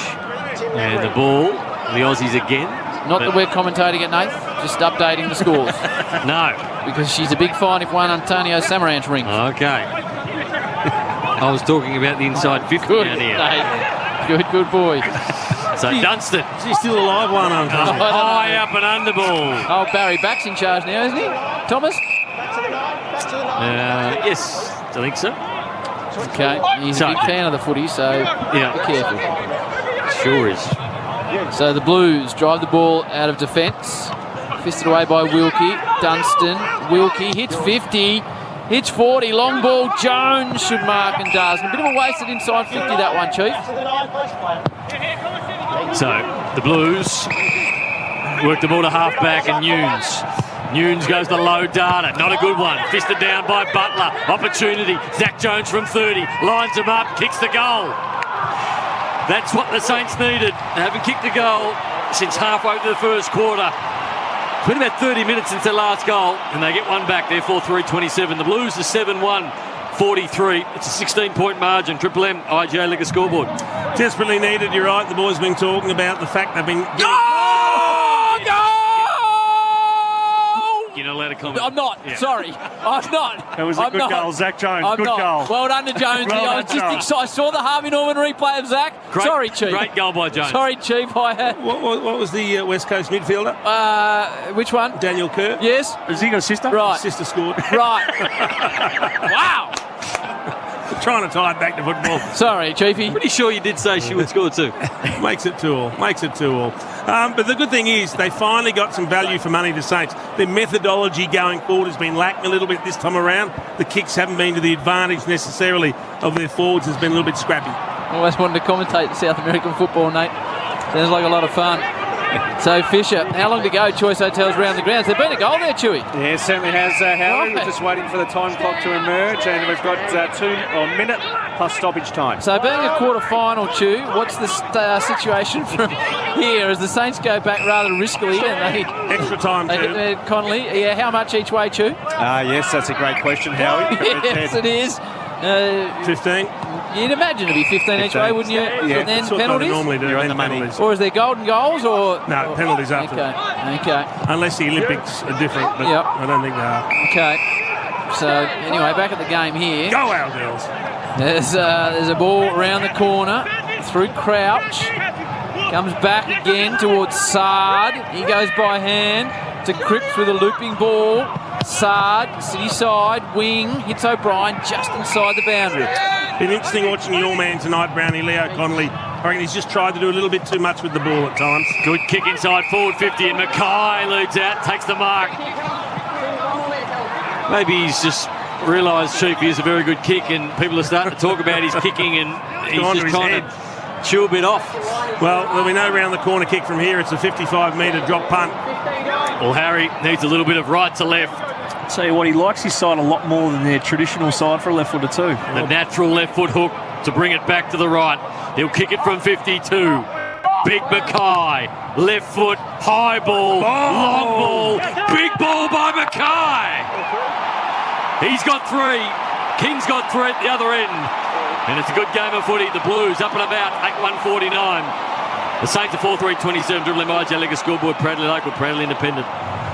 Just efficient going forward, the Blues are in this quarter. They've only had the 3 inside 50s, but that's 3 goals resulting from every one of those, as opposed to the Saints, who've had the 10 inside 50s for 1 goal, 2.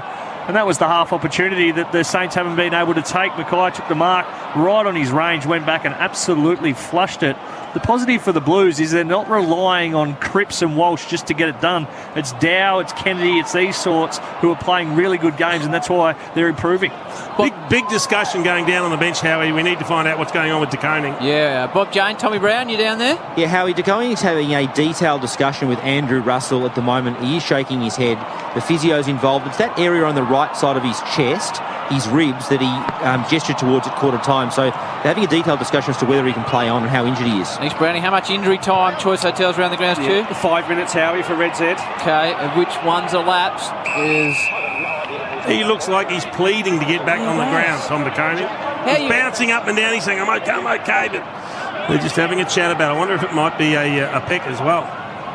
Okay. He looks disappointed. He's not getting the answer he wants. Now, as the Saints go into a defensive position... Oh, gee, Nunes has gone very early. He took off on about Tuesday on the top of Billings. Yes, Come on, Newsy. So Billings has got it on the back flank. Mark Murphy is the med sub for the Blues. He doesn't look like he's got any interest in taking the tracksuit off at this stage. And Big De Koning, is he going back down the rooms, Tommy Brown? Yep. Back down the rooms, still gesturing towards that painful area. So they'll have to inspect exactly what it is. Okay, so a full inspection down there for De Koning. Chief called a peck. That's what the Chief called. I didn't. The Chief would know. That's the pectoralis major, Brownie, but we call it the peck. Too much peck deck. Perhaps the old peck deck. Peck deck. I don't think they have them anymore. It was a great apparatus, the peck deck. So Walsh from the restart got the handball out. The Blues move the ball. Sard back to Walsh. Right foot inside 450. Beautiful kick. Finds Martin. By the time he marked it, he was 55. Back inside 450. The Blues. The good kick to Mackay. He's got it again. Is that O'Brien with the kick? It was, yes. That was an exceptional kick. And we have got a couple of key forwards going off here, and now big Harry Mackay just starting to dominate. I think that's the best passage of play for the night. Released from the stoppage and Sam Walsh involved. Yeah, we haven't seen him too much with the run and carry like that, have we, in space? Uses the ball so well. Good vision. Harry Mackay's got 3. Now he's got 4. The Blues out to a handy lead. 28 points, 27 plays, 55. Brett Ratton with some headaches at the moment. Triple MIJ Liga Scoreboard. It was a beautiful kick. We got a really good look at it on the Harvey Norman replay. The Saints defenders had taken really good proactive position as that ball had transferred out to the open side. But O'Brien, with the presence of mind and also the skill to execute, ripped it right across his body, didn't go higher than shoulder height, and put it right in the path of Mackay, who's taken his 4th mark inside 50 on the night. I reckon he would have just about wrapped up the Coleman too now, Ash. Yeah, Harry Mackay spot on, Brownie, with 4 majors. He's on 56 currently. 10 ahead of Tex Walker, who's on 46. What sort of bonus for Coleman, Brownie? Not sure they have the bonuses anymore for individual accolades, but I would have thought it would have been at least a 30. Oh, boy. McDonald's and Reen Hot Water. So he you said really there's not do one. make stuff up, don't you? First he said there wasn't one, Chief, and then he said it's 30. And not just a little one. That's a good wedge. It went from 0 to 30. It escalated quickly. And there's a ball on the outer side. Williamson, Choice Hotels around the grounds, Chewy. Oh, Howie, it's still 2-2, and we're just over 4.5 minutes. So 30 seconds to go. Correct. And that could be just about it. We'll keep you updated there. Chew will tell you exactly what happens if it ends all square at full time in the women's footballs. The ball goes out of side City side. It's a 28-point lead. Yeah, and if they don't kick the next goal, they fall right out of touch, Howie. De Koning, he's down there with Dr. Phil Bloom, who has all sort of apparatus in that backpack. He has the scanning machines, the Bloomy. Yes. The Bloomster. Walsh from the restart to centre half forward. Ball got out the back. Cripps was there. Can he pick it up? Wilkie beat him to it, but then fell over. Oh, he's trying to tackle him. Hill was there. Dougal Howard got the handball. Hunter Clark stepped back into trouble, and he found someone out wide. It was Jones. Short ball, and Jones marks it at half back. Choice Hotels, Chewy? Yep, it's 2-2, Howie, and it looks as though that could be full time. All over. Well, they're walking off. Ash, that's a pretty good sign just that it might be all over. So I'm out of position where I'm sitting. Be fair to say, 7's not going to be ringing you for 2024 Paris, Chew. Could be on the money there, Howie. My man, Leo Connolly. You got to take him early these days. He's my number one pick at the moment. Then towards half forward, Jones, off hands of the pack, right foot, looking for, he can't find the man down there, King. And the ball goes out of bounds, just inside forward 50 for the Blues. Well, he does do very well, Jacob Wiedering, is read the play, and he took the leading space away from Max King, so he was the first there to that kick. He can only go to one place from where Zach Jones was kicking it. Triple M Seabar Supers, the Chief and Daisy. A very nice back row combination on a Friday night. Fisher, he's developing a fine mullet, that young man. Dunstan developing into a fine footballer on the left. Some late joy, the Saints need it. King was everywhere early, haven't seen him since.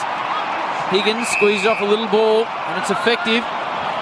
And now it's in the hands of the skipper, Jack Steele. 48 goals. He's gone 12-5 this season. And, gee, they need a captain's goal here. 4.5 on the clock. They trail by a game-high 28 points. 11 disposals, 7 contested for Jack. Fine-looking man. From 45 on a 45. To claw the Saints back in it, never really gave it an opportunity. In the end, will be lucky to sneak through from behind. In fact, she's out on the full. Poor result from the Saints. Saad to do the kicking in. So in terms of scores, Ash, first half, have to be one of the biggest scores for the Blues this year. Yeah, I reckon you're on the money there, Brownie. I think they had posted a decent half-time score against the Crows. I'll come back to you. 15 minutes each way, as Chief told us it would be in the women's football. All the damage in the third quarter that day. Maybe not. You'll get back to me on Triple M Red Z Lending. Dunstan, handball, underground. The Saints had numbers, and he gets it back. Dunstan, hemmed in on the boundary line. They did well, the Blues, of a boundary throw-in. Yeah, Kent went up in that marking contest there, landed awkwardly on the left shoulder. We'll have to get Tommy Brown to keep an eye on that one. He looks like he's tough enough to try and run it out and keep proceeding. Mark Murphy hasn't taken the tracksuit off at all for De Koning. Brownie, Bob Jane? No, not as yet. So they're obviously keeping De Koning on ice, just subject to that assessment, but Murph hasn't warmed up yet. Okay, thank you, Brownie. 55-27. Here's the two-man. It's going the way of the Blues. Yeah, Blues' highest half-time score, 64 points. That was against the Crows back in round 15. Okay, free kick to Zach Jones. You go short. Everything all right, Noodles? Absolutely. And now Kent. Kick and a half from home. Medallion club side. On a cold night at Marvel. No crowd to warm things up. Gets out the back. Should be a goal for Rowan Marshall. He is. That's the one the Saints wanted going into the major break. Big Rowan kicks one. 33-55 now, the way the Blues are up by 22. But a nice goal by the Saints on the Triple M IJ Liquor scoreboard. Well, they're the ones that really hurt coming into half-time, and it's sort of a nothing goal too. Defended pretty well for most of the quarter, have the Blues, considering the Saints have had a lot of the ball, the majority of the ball in their half. But to have a ruckman crumb the ball off a pack and waltz in through no one, opposed with no pressure on him is unforgivable, and I'm sure the coach's box of the Blues wouldn't be happy with that. Your man Connolly Brownie sees an average kicking percentage of 78%, tonight only going at the 57. He's butchered it tonight. Bob Jane Team Marts. Get world-class deals, world-class brands. Buy 3, get 1 for instant cashback. bobjane.com.au. T Brown. Murph is putting on his boots. He's one cool customer. He's still got his tracksuit on. Doesn't look phased at all about coming on, but he's getting ready. So I think it's been official this sub pretty shortly, you'd say. So for McDonald's Ream Hot Water, Triple M Rocks footy, 22-point lead to the Blues. Cripps out of the middle of Silvani. Tumbling ball, Mackay. Bounce went over his head. Dougal got it back towards Wilkie. It was Webster in the end. Webster, a tumbling ball. Sard came through and fell over. Ball, found it out to Connolly. Had his arm pinned. Really good tackle. Laid by Fisher. And the umpire said it was held to him. With the ball up at half forward for the Blues. What's Max King done this quarter, please, Church? Yeah, statless Jason after kicking 3 majors in that first quarter. Marshall, his arm was held by Silvani in the contest. Kent shoves the ball forward towards the wing. Here is King. He'll get his first touch for the term now as a hand pass that was turned over. The Blues just drive the ball back to Silvani. Picks it up really, really well. Gives it to Newman, who just mongrels the ball forward. And coming back is the little hard man, Jimmy Webster, marks back flank. Rowan Marshall tried to kick the ball out of the ruck out there and got Kennedy right in the front of the calf. That would have hurt. Kennedy's come off. I'll get Tom Brown to keep an eye on that, along with Mark Murphy. As Bradley Hill been quiet tonight. Numbers Ash Red Z Lending. Bradley Hill, 9 touches. Looking for King. Couldn't mark it. Butler being quiet as well. His handball was good. Got it to Marshall. Turned around. High ball inside forward 50. Where are the runner and jumpers? They can't mark it. Dunstan ground level. Socking it off the ground. Billings an opportunity. Can he pick it up cleanly? He can't. And he's tackled. The umpire ball it up. The Blues defensively have been very sound tonight. Aggressive. Their tackle pressure's been outstanding. And they're in front by 22 points. Nathan Brown, Jason Dunstall, Tommy Brown, the Tube Man, and Daisy Thomas is your call team on Friday Night Football on the M's. We got 1:15 to go to the major break. The Blues lead 55-33, but the Saints are in attack and they kick the last one. Here's the Tube Man with the Red Zeds. Yeah, speaking of their tackles, Brownie, so the past month they've only been averaging 48 per game. They've already hit 49 before half time. Wow. Red Zed. Tube Man in his testimonial season year 20, 2-time day, 2-time night, and 5 Ashes winning. And 8 tests in a row you won? 8 test matches, Howie. Good to hear you back on the cricket at some stage, Chew, if that ever was to eventuate. Would be great. So the Saints pushing hard. Marshall and Silvani in the rack. So Jack's got his work cut out. Marshall wins the contest but doesn't clear the area. Now Nunes spirals the ball out of defence. Coming in hard was Charlie Kerner. What are his numbers, Chew? 2 touches and kicked the major, 73% game time. Looks pretty fit though, and he'll get an opportunity here on the wing. Hello. Drops it out in front of Fisher. Now here's a race. If it stays and props for Fisher, it does. Goes inside 50, goes inside 40, takes a bounce. Remarkable vision from Fisher. Could have blazed away. Saw Williamson. Check side ball across the face. And that is unselfish with a capital U. Very clever kick, Howie. He got the beautiful bounce. The ball sat up for him. I thought he was going to pin the ears back, have a bounce and go for goal, but he knew he had a teammate in support in the corridor and just fashioned a little outside of the foot chip kick of beauty. Goes to Tom Williamson, whose sister teaches my daughter, Brownie, so we're right about this man. He's a fine young player. Can he kick it? Tommy. After the siren to extend the lead for the Blues. Oh, my word, he can!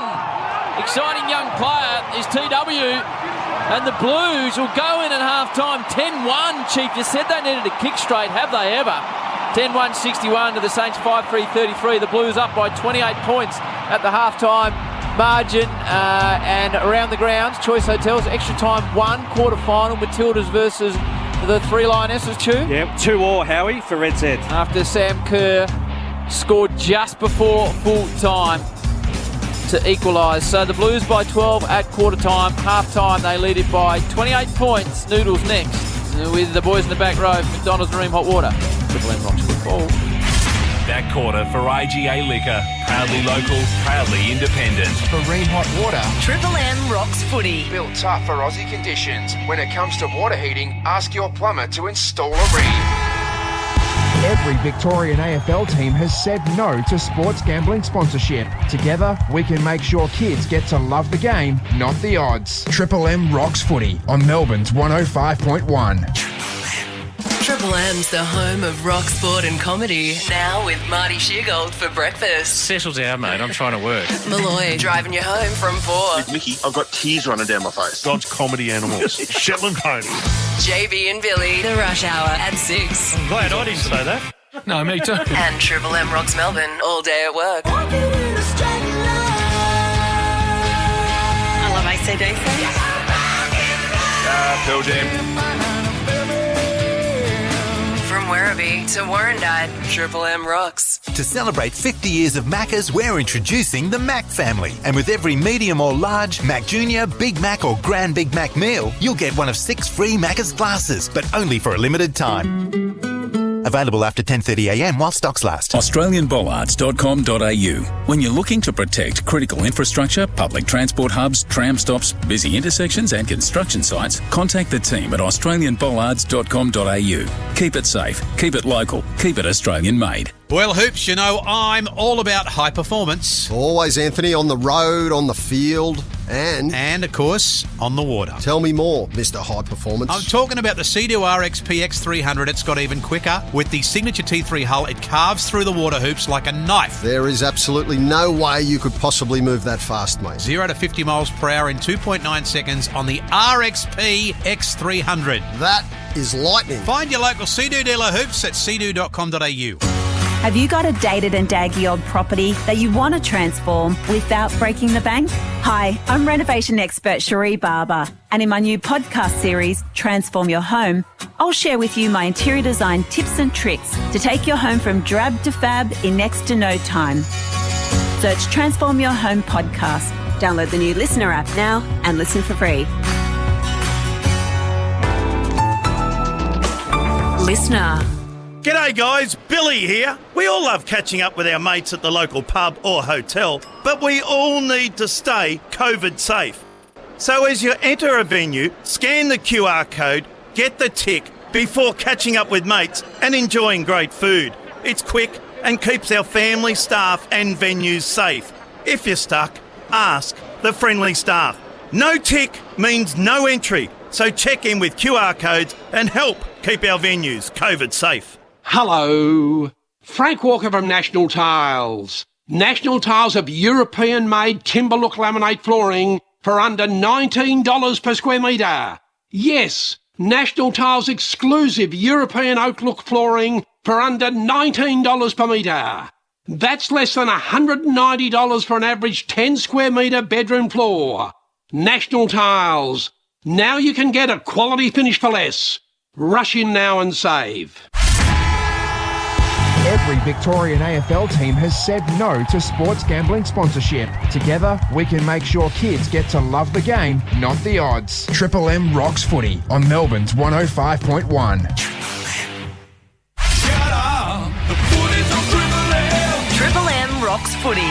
This halftime break for X-Lock Tools and Accessories by Bosch. Extra fast, extra safe and extra easy. Marvel Stadium, half-time. The Blues led by 12 points at quarter-time. They currently lead by 28. Harry Mackay has 4. King up the other end has 3 for the Saints. This is half-time break for Bosch Power Tools. X-Lock Tools and Accessories by Bosch. Extra fast, extra safe and extra easy. I've got Jason Dunstall and Dale Thomas with me. It was an entertaining first half, but it was the best footy I've probably seen the Blues play. Not so much their movement of the football, but their aggression. They're bumping into every Saints player that walks past, and their tackle pressure has been outstanding. Yeah, and couple that with their use of the footy and conversion rate going forward. It's been an exceptional first half. We thought St Kilda were up and running early.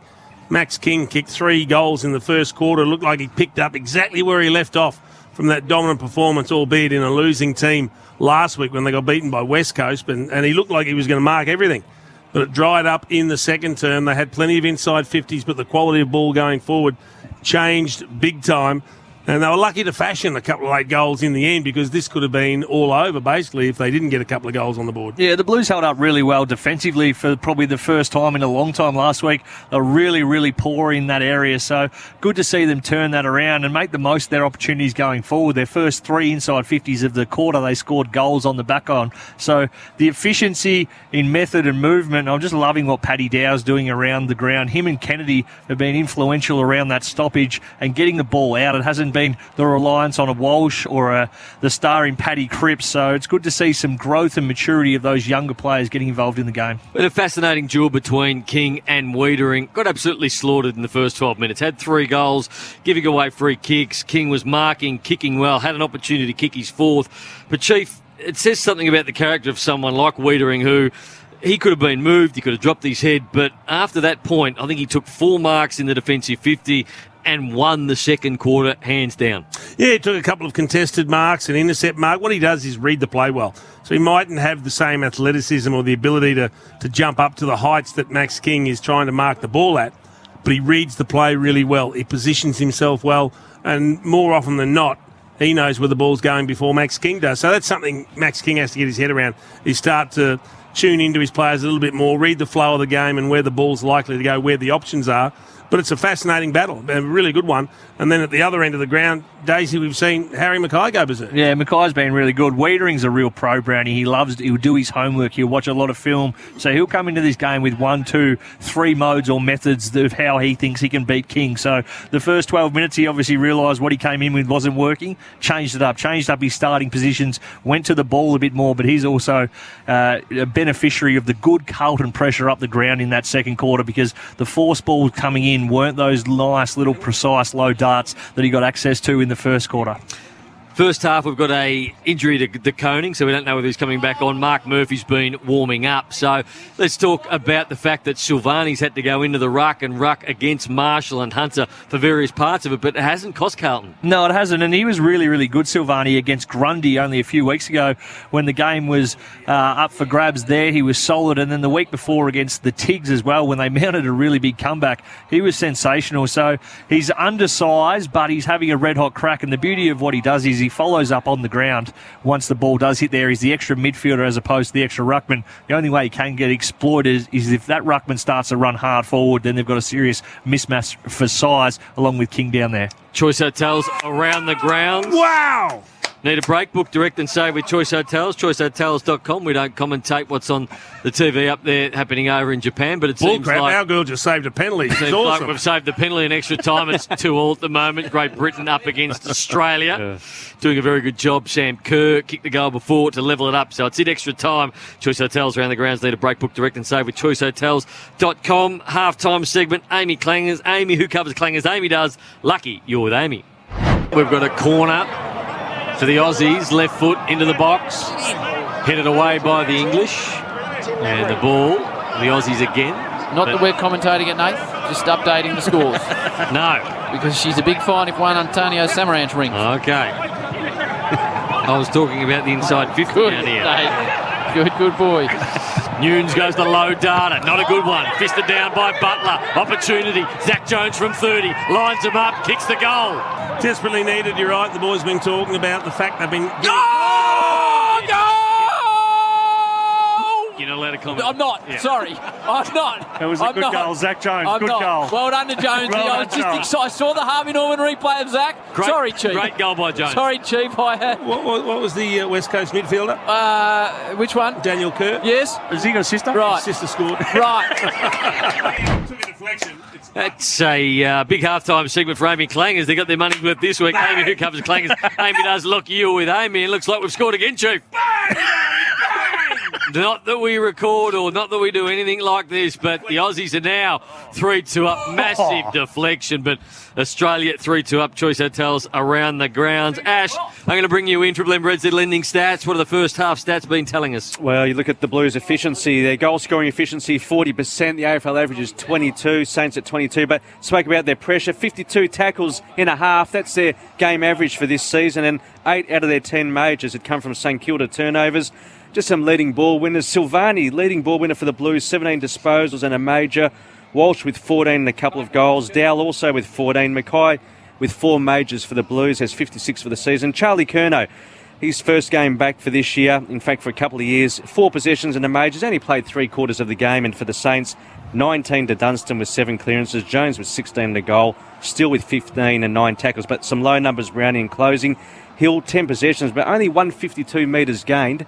Over the past month, he's been averaging 570. And King, he kicked 3 majors in the first quarter, but just the 1 disposal and scoreless in that second term. Look good, feel good, play good. That's what Ash does. He comes every week. This is halftime break for Bosch Power Tools, X-Lock Tools and Accessories by Bosch. Extra fast, extra safe and extra easy.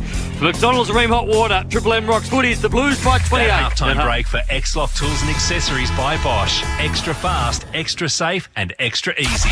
For Ream Hot Water and Macca's 50th birthday, Triple M Rocks Footy. Triple M is your home of rock, sport and comedy. And tomorrow, Triple M rocks footy. Shut up! The footy's on Triple M! Triple M's Saturday Rub has the biggest footy issues covered. Considering the roof is shut, see if you can see something that is out of shape. There's light there. Yes, there must be a hole in the roof or something. I think that's photosynthesis. Join the Temper Mattress call team tomorrow from noon for the Roos and Cats. For Ream Hot Water and McDonald's, Triple M rocks footy.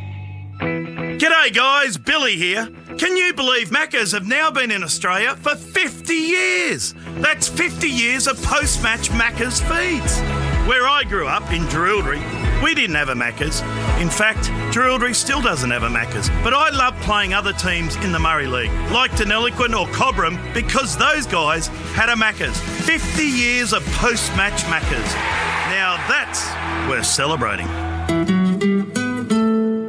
Amazing deals on Acer laptops now on at Harvey Norman. Need a laptop for home use? Get the Acer Aspire 3 for a hot price of $388. Are you looking for performance? Get the Acer Nitro 5 with NVIDIA GTX gaming graphics, now $998, save $400. Get the power you need with RTX graphics and i5 processor with the Acer Nitro 5 at $1298, save $500. Check your local store or online for more great deals now at Harvey Norman. G'day, Howie here. If you're a sports fanatic like me, then have a listen to my podcast, The Howie Games, where I sit down with the biggest names in sport, like UFC champ Robert Whittaker, the Birdman Tony Hawk, and Storm coach Craig Bellamy, to ask them how they started out, who supported them along the way, and how they've picked themselves up after their biggest losses. Search The Howie Games podcast. Download the new Listener app now and listen for free. Listener. Anto, here it is. Steel drum? A time machine. With this, we can travel into the future, access our pay, then bring it back and spend it now. Like before pay. Before pay? Yeah, it's an app. It gives you instant access to your pay today. Today? Good, actually, because this thing is very unsafe. With a 5% fixed fee and no interest or hidden costs, Before Pay gives you instant access to your pay today. T's and C's apply. Download the app. Why did we build with True Value Homes? I love that we were dealing with a family-owned business who really values every customer. We never felt like we were just a number, you know? And when you take one look at the build quality, it's clear why they've won so many awards and have 5-star reviews.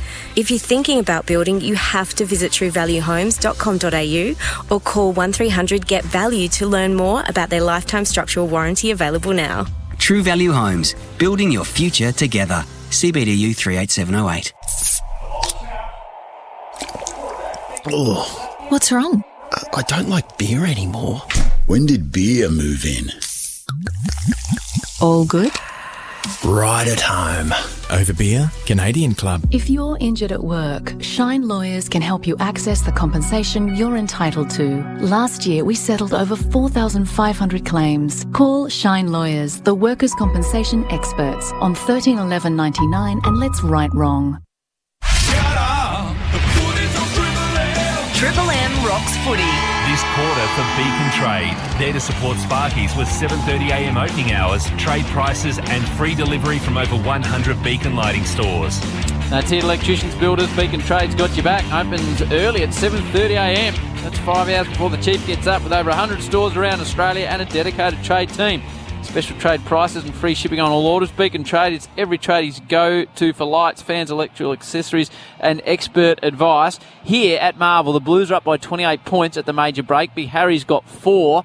And extra time 2 has just begun. Australia leads Great Britain 3-2. So about 14 minutes for the Matildas to hang on. Oh, yeah!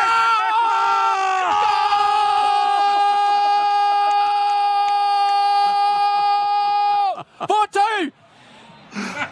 But we're not talking about the Olympics. Sam Kerr again. Oh, Daniel Kerr has gone bang, bang! And the Aussies lead 4-2.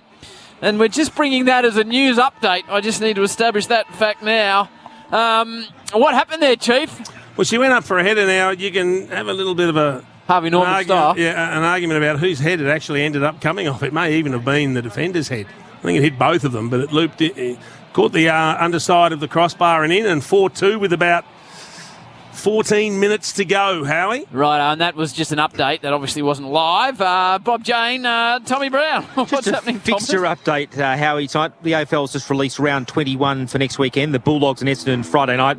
These times to be determined, but all on Saturday. Richmond and North at the MCG. Geelong and the Giants, I'll be happy at GMHBA down in Geelong. Carlton and the Gold Coast here at Marvel. On Saturday evening, it's West Coast and Melbourne. Adelaide and the Crows, Adelaide and Port, I should say. That venue to be determined, but that'll be on Saturday night. I think it'll be at Adelaide Oval. That's got to sort all that out. Hawthorn and Collingwood down in Tasmania on the Sunday. St Kilda and the Swans at Marvel. Fremantle and the Lions over at Optus Stadium in Perth. You'll see there that both Sydney teams will be down in Victoria next weekend. They've been based up in Queensland. That's where their families will stay, but there's a travel corridor in place now. So that's just some news out from the AFL. Just some trade news. And I think Carlton is interested in George Hewitt from Sydney. They're also interested in Chera. It'll involve freeing up some salary space, and whilst Dow can stay next year, I think that Dow and Petrevsky-Seton are two of the reasonably big names that I think could be touted as trade material in the upcoming trade period.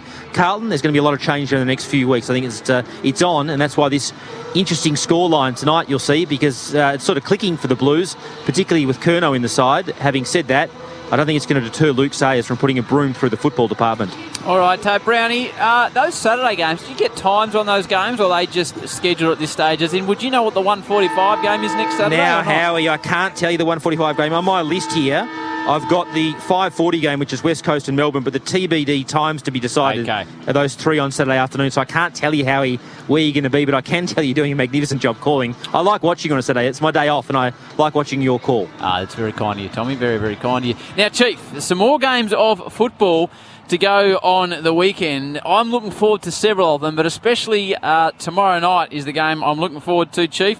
I was reading about it today. I was getting excited about that particular game, and I'm really looking forward to seeing the game between... keep scrolling through there, Daisy. Daisy, you're not making it easy for me there. Essendon versus the Swans, because I want to say that because Sydney, I've had the pleasure of calling them a few times, as is you, Chief. They're just about the most exciting team in the comp. They're playing a good brand of footy, but it's not just the fact that they're playing well, trying to consolidate their spot in the finals, and also Essendon still trying to jag a spot in the 8. These two teams always play good games. They're always close. They're always at each other. Regardless of where they are on the ladder, they play great games. So hopefully we'll get another good one tomorrow night. Daisy, other games to look forward to this weekend. We get to see the Cats, who just, for mine, I reckon they're just about the team to beat, Daisy. They just look confident. I saw that the coach was saying Jeremy Cameron's only 1 or 2 weeks away. They just look a well-rounded unit, and they take on the Kangaroos as well. Yeah, down in Tassie, that one at Blundstone Arena. They're really, really good, and the best part of their game, I think, at the minute is their defence. We know how good Melbourne were going at the start of the year, but I watched the Cats last week dismantle Richmond, and their defensive system was unbelievable. Richmond could change an angle, get a different look. The Cats were unflappable down there, going really, really well. Of course, Radaglia, he's starting to really find some form as well. Stanley's playing some good footy, so their big boys are firing. As you say, Tomahawk, he'll start to and continue to kick lots of goals. And if they can get the superstar Jeremy Cameron back come finals time, it's a pretty potent attack. So the Matildas lead 4-2 with about 7 minutes to play. If they get this done, Chief, this will be one of the results of the games. Come from behind, and the English would be sharp. All right, Nate, let's take it away. For McDonald's and Ream Hot Water, Triple M rocks footy. The Blues by 28 into the third term. Dow got the handball out, but only as far as Hunter, who got it to Jones. Jones, a banana out of the middle, got out the back, Wiedering. Read it nicely, swept the handball out towards Honey. Can he pick it up cleanly? Fell over trying to do so. And the ball's out of bounds. Yeah, the Blues have activated their sub 2, Brownie, it looks like. Murphy is on the ground starting in half forward. Means a lot of ruck work then for Jack Silvani, doesn't it? But that was a classic case of Wiedering reading the game, leaving his opponent and going to the dangerous space. Jason Dunstall, Daisy Thomas. There our Steph Catley, Sam Kerr in the back row, delivering consistent long-term return for members. C-Bus for all of us on the Triple M C-Bus Supers. It's a 28-point lead to the Blues. The Saints lose it, Chew. Their finals hopes really start to dwindle, yeah? Yeah, it certainly does, Howie. You know, best case scenario for them, 2 points outside the 8, more than likely 4 or 6. Okay, Walsh by hand. Silvani keeps the ball in. Paddy Cripps, city side. That's a nice little step from Sard off half back. Measures the ball to Kennedy. And he's got it centre wing out of side. Wants to go into the middle, Kennedy, but can't. All the avenues are blocked. Then he went for a short 50-50, which you can't do. Saints go back inside forward 50. Bouncing ball, Plowman and King. Wiedering tapped it nicely. Volleyball style. Down to Plowman, and the ball goes wide to Cripps. Got to get some methodology in their kicks going forward against St Kilda. Rowan Marshall just bombed the ball as far as he could to a 1-on-2. Plowman, a long ball towards centre wing, and coming in from the side was Hunter. Read it beautifully, and he got the ball off to a runner on the outer side. That's Steele, the skipper, punches it down the outer wing. Cripps paddles alongside Nunes. Now Walsh kicked a couple of goals in the opening half. Hunter runs into a blue. Have we announced the situation with Mark Murphy, Brownie? There was a lot happening there, I realised, just to update our audience. You've let them know that he's out there in De Koning. Do we realise what was wrong with him, Bob Jones style? We think De Koning was a pectoral or a chest muscle. We haven't got the official diagnosis, but they have made that change. Just from a St Kilda point of view, Dougal Howard, there's some concerns down here in regards to his hamstring, which would be a significant blow for the Saints. Yeah, my word it would. Thanks, Brownie. Jones tries to get the Saints inside 50 to Burns with a handball. The Blues arrive on the scene through Walsh. He didn't really have the football. Sard. Now to Cripps, who's pushed in the back. So there's some pretty loose tackling going on. The umpire lets it go. And finally there's a free kick. And it's going the way of the Blues. Bob Jane, Tommy Brown, another story developing down there, Thomas. Howard is out of the game with a hamstring, and Sharman has been subbed in for the Saints. That's a massive injury blow for St Kilda, and another on their long-run list of injuries this year. Cooper Sharman, game 2. Tommy with Bob Jane Team Mars doing a fantastic job. Get world-class deals and world-class brands by 3. Get one free. Instant cash backs. BobJane.com.au. Got the best in the business down there. The chief reporter for the Channel 7 network in Tom Brown as the Blues go inside forward 50 looking for and there's the difference, Brownie. And that was beautiful. So Dougal Howard goes off. Wilkie has to go on to Mackay. And he's a really good player. He's had a good season, Wilkie, but he's giving away a lot of size. And Paddy Dow again with the kick inside forward 50. Arguably one of the most improved players in the competition from a skill point of view. Already kicked 2 goals from this position tonight, Harry. Lining up for the snap. This probably the furthest distance out. He'll kick from 40. Left foot swings it back. Is it going to be far enough? Hunter was on the goal line. They're going to confer here to see what was. Can we just confirm the ball was over? So the umpire called a goal. I want to see Hunter's positioning on the line here. Yeah, he was not on the line to start with, Chief. There is the score review, and that is a goal. Good call by the umpire. And Hunter started from outside the goal line, Chief, which is a cardinal sin. It might have been interesting if he was in better position. Could he run and jump and perhaps touch it? But anyway, it's another good goal to the Blues. They're going very, very well. He's got a handful, Harry Mackay. He's got a new opponent now. He continues to kick around the corner. I tell you, I will say this. If we ever play Gaelic footy again, our players will be a hell of a lot better at it now because they're all kicking around the corner. They certainly will be. And Dow, 72% kicking efficiency tonight. His career average only goes at 47%. So it's going to be a goal to the Blues. Harry Mackay gets number 5. And they lead by 34 points. Early stages. Third term. There's a goal. Oh, no. We're in trouble. The captain positive, Chief, in the back row.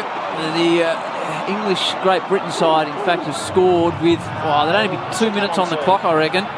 So that's starting to get a little bit nervous. Australia still lead 4-2. The Mac family has arrived at Macca's. Get a free limited edition glass with every medium or large Mac family meal. Get it as part of your Friday night footy feed at Macca's. How long to go there, Chief? Clock's gone off, Howie, but I can tell you it was dreadful marking. So the goal scorer, White, she's kicked 3 now. Dreadful. They don't kick them, Brownie. They score goals. McDonald's and Ream Hot Water, Triple M Rocks Footies. We see Dougal Howard, as Brownie told us, a lot of ice on the left hamstring, so he is out. And Cooper Sharman comes in, Bob J and Tommy Brown. Brad Hill's also just going down to the rooms. I think it might be for a quick pit stop.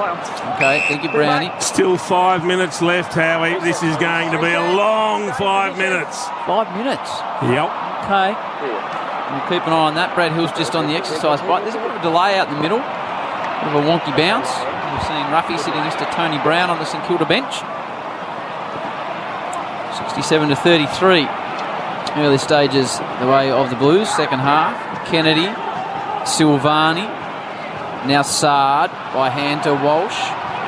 He pumps the ball inside. That's fantastic to hit. Paddy Dow. Jeez, a good player is Sam Walsh. What's he up to with his 2 goals? 18 touches, Howie, and he's going 100% by foot from his 8 kicks. And Red Z Lending, loans for the self-employed. So Dow will line up 45 out, no real angle, to extend the Blues to a game-high 40 points. And getting close to job done if he scores this, as Australia are working in defence in the Olympics. So Dow, the number 2, really having a good year. 40-point lead for the Blues. Nearly gone here, the Saints. 73-33. Still early stages, second half, but Carlton are dominating every aspect of this game. On the Triple M Beacon Trade scoreboard, supporting Sparkies with 7:30am opening hours, trade price, free delivery for over 100 Beacon lighting stores. Bob J and Tommy Brown.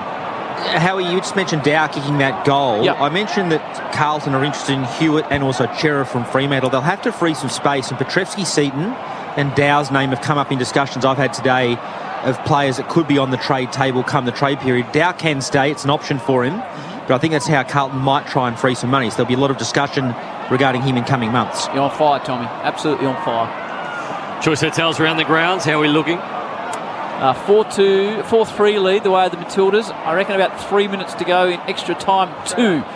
So the Matildas have to hold on for 3 minutes. Yeah, but they're threatening. They are threatening, Howie. They are, Chief. They are. Penalties coming. Paddy now working his way into some nice form and some new contract areas, I would have thought, the way he's playing. Well, he's rejuvenated his career, Brownie, in the space of 6 weeks, I reckon.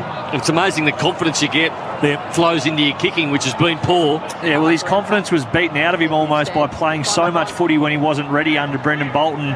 Almost needed to be dropped, but didn't get the scope to do that, and now has responded really well. Cripps to the low, hard ball, good ball too, free kick picked out, and it's going to go to the Blues. This is starting to look very, very bleak for St Kilda. They can do no wrong at the moment, and it's going to be Sam Walsh. Is it Sam Walsh's ball? Well, he's having a blue with Jimmy Webster at the moment. Honey. It's Honey, who looks exactly like Walsh. Got the exact same haircut. Freckles, same haircut, same sideburns. So a free kick against Hunter Clark. So they've kicked the first 2 of the third term. And this would be a very sweet start to the third term. Honey from 40. Have a look at him get to him. Honey's first goal in AFL football. And the Blues have the first 3. 46-point margin. Didn't see this coming, and I don't think the Saints did either. 79 plays 33, Beacon Trade scoreboard. Jack Silvani's ruck work is just doing a really fantastic job through the middle. His ability to compete, but not only to compete once the ball hits the ground, then follow up and have an impact, has been instrumental into the clearance work in this quarter. But it's just the foot skills of the Blues that's standing out. Last week, they could not hit a target if they tried, if they were free, if they were in space. Tonight, they're lasering them across the body, finding players who really aren't on in all sorts of positions, and the Saints can't do anything about it at the minute. Honey, that is sweet. It's not exactly Dennis Cometti, is it? Thought it was pretty good. It was atrocious, but he is a very good lookalike for Sam Walsh, isn't he? Already covered that. So we've got, what do you reckon, Chief? The only thing you've said that's right tonight. 30 seconds, I reckon, for the Matildas to hang on as Crouch drives it forward. Walsh. King kicked 3 in the first term. Hasn't been sided since, Man. No, he's only had 2 touches and scoreless since quarter time. Kent, Steele, Butler. Little one-handed operation, slides it forward. Higgins ducks, dives, gives it back to Butler. Outside of the foot, won't get enough bend on that little operation. And it'll be tossed in. 79-33, the Blues lead the Saints. 120 minutes have passed, so... How much stoppage time they haven't put up yet, Howie? 30 seconds, a minute, no more, Chief. Interesting to see De Koning down there on the Harvey Norman replay. Backpack on with Lil O'Sullivan, the welfare manager. Boundary throw in, Steele, tackle to the ground. Ball pops out, opportunity. Saints need a goal badly. Can they get one through Burns? Ball flipped out. Handball looking for Hunter Clark, but it's gone out of bounds, and there's an extra 2 minutes of stoppage time in Japan. So just that meaning, Brownie, if he's got the backpack on and working with the lady who works in welfare, a chance he's off to the hospital, I'd imagine. Thank you, Daisy. Hopefully he's okay. It's a sort of rib issue or something along those lines. He wanted to get back out there and play. It's a pec deck. The pec deck, according to Chief and Brownie. Now Sard across, full back, risky ball is good. He finds Stocker. How's old Liam going, Chew? Liam Stocker, disposal number 3. Okay. Chief, once they go to the injury time... Yes. And then there's a pause in injury time, does the injury time get added to injury time? Well, the referee will play that by ear. Referee? Can let it go for a few seconds longer if she thinks there's been delays. Crouch goes inside 50, and there's Sharman, the medical sub. Now, this young man has not kicked an AFL goal out of Leighton Witten. 193 centimetres, 83 kilos. Now 20 seconds to go in the women's football for the Matildas to hang on. But more importantly here, Cooper Sharman to give the Saints something and a first AFL goal to the 21-year-old. And he sneaks it home. First AFL goal for Cooper Sharman. Well done. Saints come from everywhere.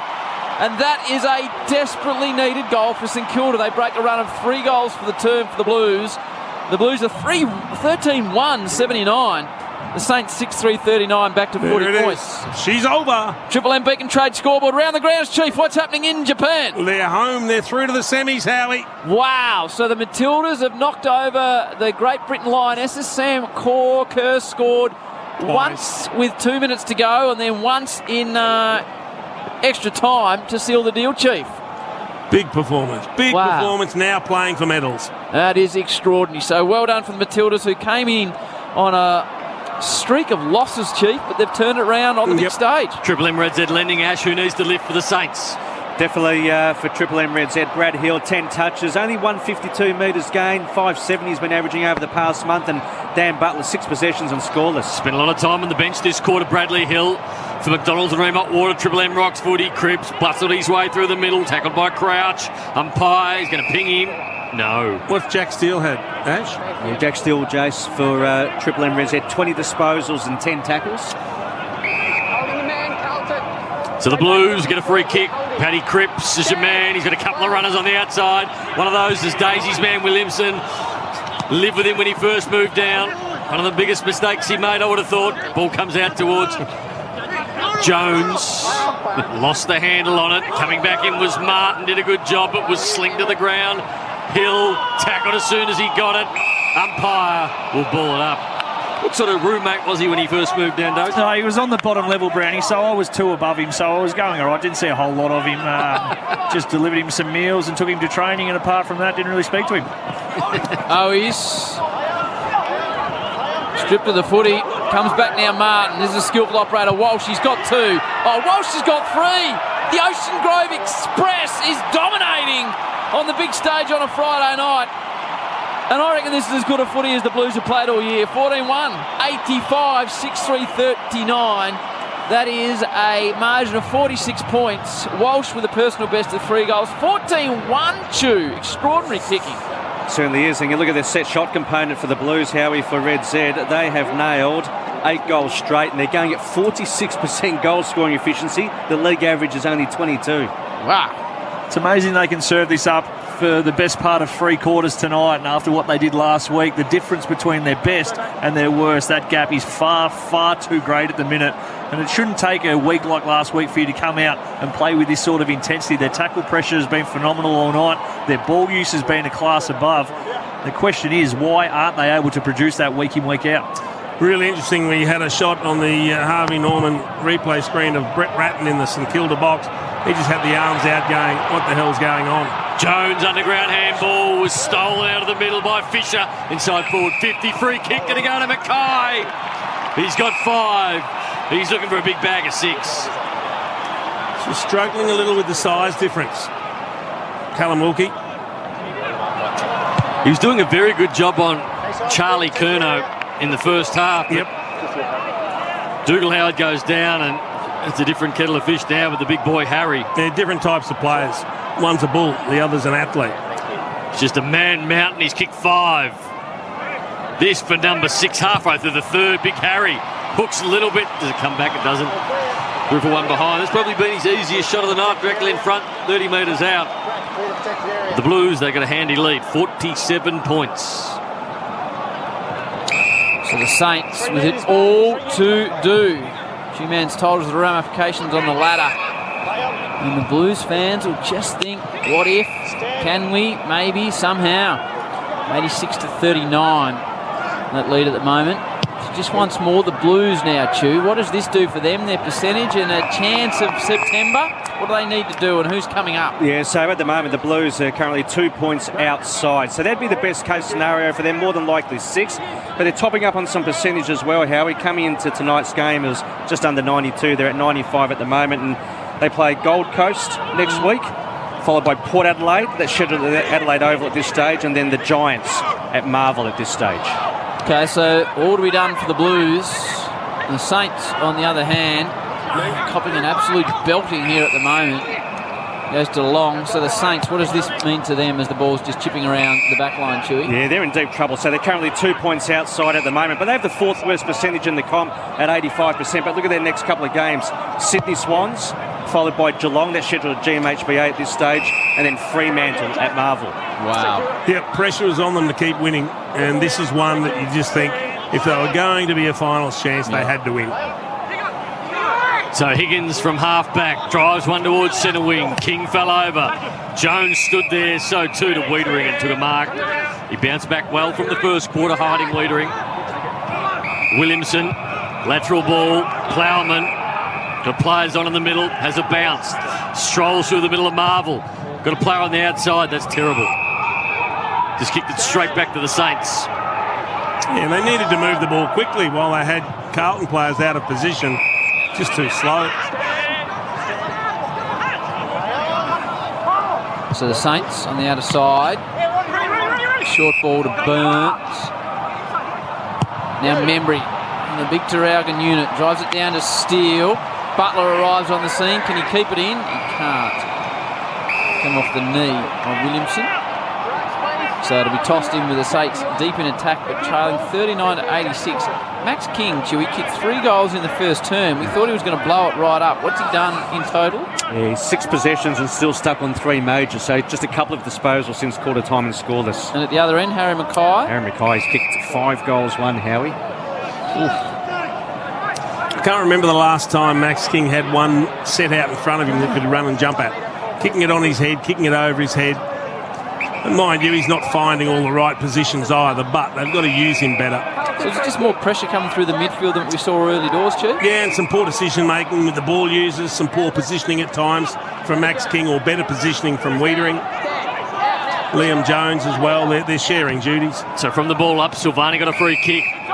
Who with the short ball found Saad, the little left foot dinker, and he got Liam Jones, who takes some marks, still in his back pocket.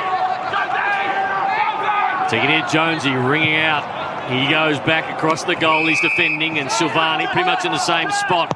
He had it before, high up and under ball. Sets Kennedy at target, but he wasn't up to it. The Saints got back in numbers, and a good mark taken by Seb Ross.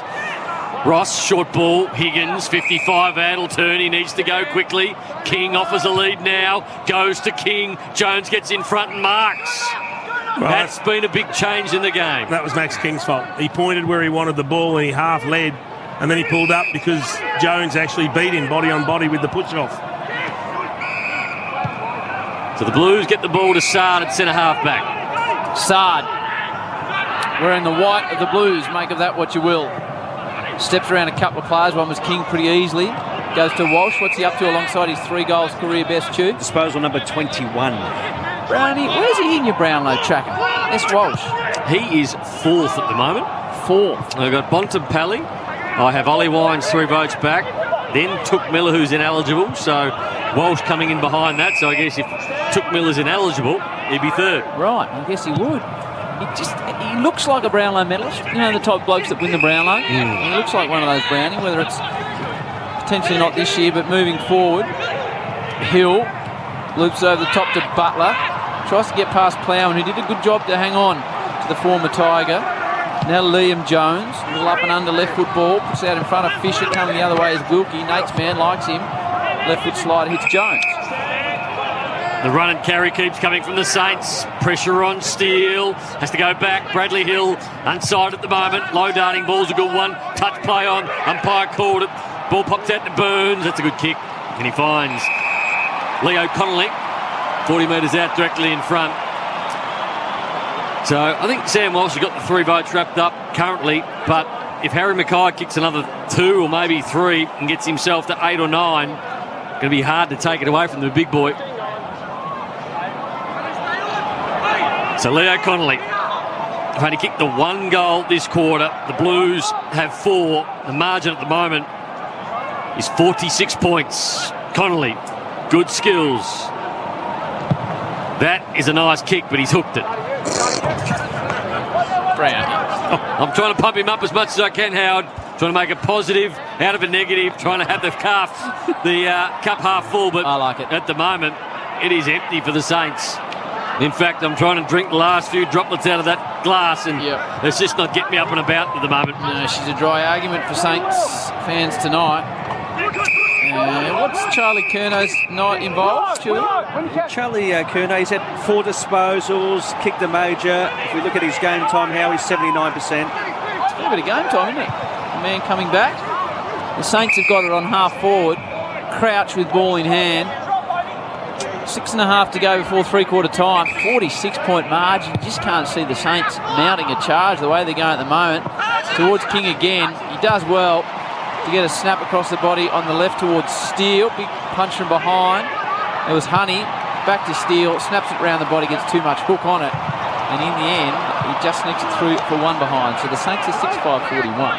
The Blues are 14-2-86 on the Beacon Triple M trade scoreboard. Here's Daisy. Yeah, just on Charlie Curnow, the game time won't be an issue, as he's a freak runner, so he's a top 3 runner at the club. So usually his brother wins the time trials. Sammy Walsh is the one chasing him down, and Charlie's right on their hammer. Seabus super special comments. Daisy Thomas as the Blues move the ball to half forward.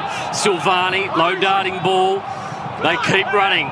They've ran all night, the Blues, looking good to Dow. 55 out, turns around. What's he got on offer? Harry wants it in the goal square. That's where it goes. 1-on-1 with Wilkie. Goes to the front. Players get back. Could have been a free kick.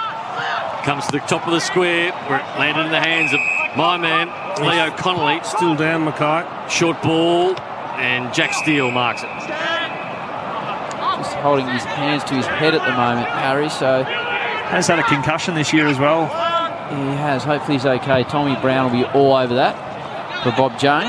Just seeing it on the Triple M Harvey Norman replay. Looks like he's slowly getting to his feet. Harvey Norman, your leaders in technology with a huge range of laptops to suit any budget. Shop online with contactless click and collect available as the ball goes out of bounds on the outer side. Just recapping, the Matildas through to the semi-finals after a 4-3 win over Great Britain, Daisy. True, man. The inside 50s seem pretty even. What have Carlton done in terms of scoreboard pressure in that facet? Well, you look at this in terms of scoreboard pressure. We've actually seen Kilda +2 in inside 50s, but their efficiency is absolutely elite. You look at this. The margin is 47 points. Yeah. Well, so 45 points is a margin. Actually said a coronary. Yeah. What's happened, Ash? I don't know. I just sort of seeing the angle where Daisy was coming from, but am I right? As in their efficiency? Very good. Thank you. Yeah. Two-Man's been here 20 years. Yeah. I'm not sure he'll see 21 if he keeps delivering that. He's rattled by the Olympics. We're thrown to too many things. I'm sorry, Two-Man was deeply invested in the men's 10,000, I feel. And those boys are going at a fair clip. It's got to be said, Chieftain.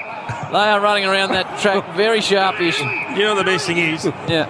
They'll do, I don't know how many laps it is. I could come in fresh for one lap and get tailed off. Yeah. And that's, And that's when I was playing. They're just still knocking out 3-minute Ks. It's incredible what they do. Frightening. How is the hammy, Chief? Coming along very slowly. Okay. So Walsh has got it on the outer side. Two-Man trying to blame Daisy, and Daisy blaming Two-Man swirly in the back. I thought it was a fair question. And Saad drives the ball inside 50. Was Charlie held? Umpire says no. Highmore was the man that potentially did the holding. He goes back to the ball. Nut Jones. And he finds Nate's man. What are Jones' numbers tonight? Red Z Lending. Zach Jones, 25 and a major. Yeah, probably been their best player tonight. Bradley Hill, good movement towards Hunter. He's got half one forward. Out. Now gets one to Sharman as well. The Sharmanator inside forward 50. Looking for and he can't find. That's good. That one's good. I cannot believe Max King did not demand the ball there. He's one out. Should be demanding the ball. And it was almost an insipid sort of maybe kick it here. He didn't lead, he didn't demand it. And in the end, they were slow. They allowed numbers to come in and they kicked to an ordinary option. That's right. That's a Triple MC bus with the Chief and Daisy. The Shermanator. Who was the bloke that Warnie used to call the Shermanator, Chief? He was batted number 4. Bell. Bell, that's him. Ball goes inside 50 for the Saints. Oh, now comes to the man that had kicked his first career goal moments ago. He doesn't manage to get his second. That is, of course, the man that Nate was just talking about, Cooper Sharman. He sneaks it through from behind, 86-42. 3 minutes to go. We're going to have to just crank this up a bit because it's... Just levels up, Howard. Well, with no crowd and a 6, 7, 8 goal margin, we need to bring something. Old Lamb Stocker goes with a one-on-one towards Harry Mackay. Good to see him back out there. Ball pops out the back and Seb Ross handballs. Marshall got himself in a bit of trouble. Bradley Hill got tackled, got his handball out. Really good defence by the Blues. And they hold the footy up, and the umpire's going to ping him for holding the ball. Cripps gets the free kick. They can't do anything wrong at the moment, the Blues. Been impressive, hasn't it? 50-metre penalty as well. Against Kent. Yep, Sard split him and he kept going. And so the Blues, if there was a blueprint to what they want to do, put pressure on, get a free kick, then this man kick a goal, Paddy Cripps. That was perfect. It certainly was, and the Saints just haven't handled the Blues' pressure whatsoever. They've been forced into putting and just referring the pressure. It's all well and good to try and shift the pressure, shift the ball, change the defence and chain your way out, but all they're doing at the minute, and that handball from Marshall, perfect example, gave it to Bradley Hill, who was under more pressure. He then gave it to Steele, who was under more pressure, holding the ball, turnover, 50 from the encroaching in the protected area. He is completely stuffed, Patrick Cripps, at the moment. Had to put the footy down, sucked in the big ones. Had a 50-metre, was able to get a little bit of a breather. Now from 40 to put the Blues 50-plus in front. Paddy Cripps to the locket end. Big goal from the skipper. And the Blues have kicked 5 of the 6 goals in this quarter, and it's now a big 50-point margin with 1:58 to go. Triple M Beacon Trade scoreboard. I think the frustrating part for Blues fans who'll be thoroughly enjoying this is they'll cast their mind back to last week and go, well, where was this effort last week? I mean, it's not always about how well we play or the quality of your play, but it's about the desperation and the intent. And they've been first rate tonight. It's been a super impressive performance. The pressure they've put on the Saints from the word go has been outstanding. They've used the ball well, they've converted well, but it's been an all-round game, and you just think they're capable of more, this Carlton Football Club. And for the Saints, this is sort of what they were serving up before the bye. We spoke to Brett Ratton about that turnaround in form. They obviously had their 75-point loss to the Bombers, 86 to the Tigs, and 111 to the Western Bulldogs. So when it does start going bad, it can turn pretty bad really quick for the Saints. The Blues have kicked 12 of the last 15 goals of this match to lead it by 50 points. 150 on the clock before three-quarter time. Here's a rare foray forward for the Saints through Kent. Gives it to Butler, been reasonably quiet. Centering ball was really clever to the big boy from Terralgan, who marks on his chest. And Tim will have a shot, and he's a good set shot exponent from about 30 for a much-needed goal for the Saints. Yeah, really good decision from Dan Butler. A really poor press out from Tom Williamson, who came off Membry it was, and then the domino effect, the Blues weren't able to stop that, slow it down. So the Saints ended up with the spare player as Williamson came forward to try and defend the ball that came out the front door of that passage of play. 15-17 set shots for the tattooed man. Starting to creep down his quads as well is the ink. Membry, which is the second goal for the term for the Saints. Just a wobbly old ball. He mucked it. And somehow he's kicked a goal. Doesn't say in the paper how it went through, it just says it did go through. 7-6-48 to 15-9-92. Back to a 44-point margin the way of the Blues. A minute to go before three-quarter time. Yeah, structurally, Chief, is there anything you can see the Saints doing? I think that's probably the issue at the minute, that there's probably not a whole lot of magnets that you can move around. Obviously, with Ryder, when he's in the side, he isn't there tonight. Of course, laid out with that Achilles. The option to throw him forward or Marshall forward. At the minute, there's no real ace or card up your sleeve that you can play. They haven't got enough players playing well. That's the bottom line. They're not winning enough ball. They're not moving the ball quickly enough, and it's dried up the service that they were giving to Max King in the first term. So there's a lot of things they've got to fix up, and I suspect he would feel pretty powerless in the box, Brett Ratton. The Blues half a gaming percentage outside the 8. They lead this by 44. Inside the last minute of the third term. Bounce in the middle from McDonald, Remont Water, Triple M Rocks footy. Crouch out of the middle. It's a hard, low, darting ball. Free kick picked out by the umpires. The Herd's going to go to Kent against Stocker. High contact. So Kent unloads a high one. Top of the square. Marshall back there. King back there. King couldn't have a mark of it. Ball just in the middle of a big pack of players, and the ball goes to ground level. We'll have a ball up Ash. Triple M said Saints dominating the hit-outs 54-9. The hit-outs to advantage of 19-3, but they're only +1 in clearances. Two-man dominating as always. Hurried snap off the ground. Saints are claiming the goal. Let's have a listen to the umpires. Just leave it there, mate. Leave it there, thanks. Lever's behind. Can we confirm the ball was touched? Sure. Score review. Umpire's call is it behind. Can you please confirm? Let's have a look on the Harvey Norman replay. What are we seeing here?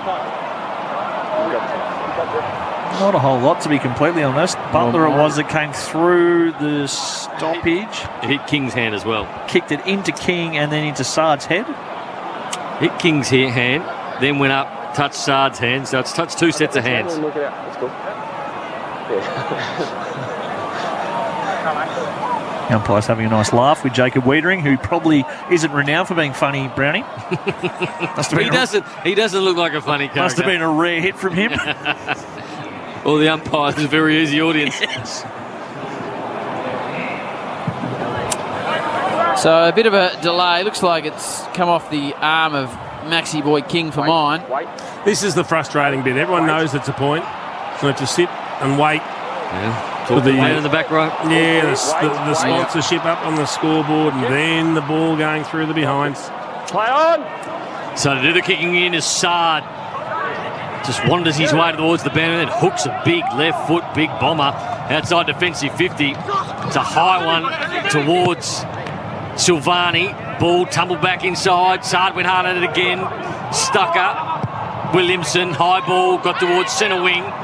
Marshall coming from the side, took a book mark, but free kick's going to be paid against St Kilda. Paddy Cripps.